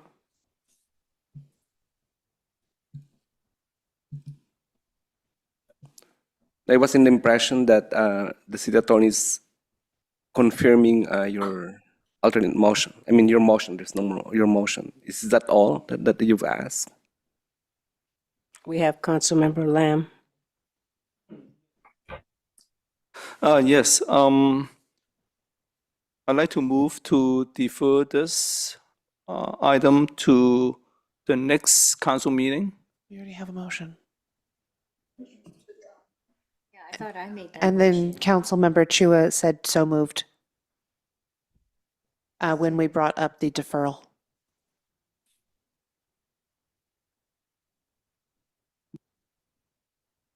Councilmember Chua, would you allow Councilmember Lam to make that motion? Would you Sure. withdraw your motion? Yeah, sure. It's the same motion, but go It's the ahead. same one, yeah. I know Yeah, they're go ahead. they're getting technical. No, go ahead. Thank you, Mayor. Okay, so it was moved by Councilmember Lam. There's a second. And it was seconded by Vice Mayor Barbadillo. And City Attorney, can you rephrase that with what- The motion was to defer the item. That's the scope of the motion. to the 17th, I believe he said. Right, defer it for direction for, to bring back on the 17th. Right. Okay, was there a vote? Vice Mayor Barbadillo. Aye. Councilmember Chua. Aye. Councilmember Lam. Aye. Councilmember Lian. Aye. Mayor Montano. And I am an aye. Okay, so we'll bring it back. And the next item is, let's see, announcements and future agenda items. So City Manager, do you have any announcements? No announcements. And council members, do you have any announcements? There are none, so now the meeting. Mayor. Councilmember Chua has her hand up. Councilmember Chua? Yes, I would like to invite everybody on June 14th, Saturday, 2 p.m. at Cesar Chavez Plaza for the Filipino-American flag raising. Please come. There will be lots of entertainment, dances, singing, and lots of goodies. Thank you. Thank you all. Thank you, Mayor. Wow, time flies. That's great. know. Okay. Okay, great. Okay, no one announcements? All right, meeting is adjourned. Thank you, everyone. Great job, staff, for ending on a positive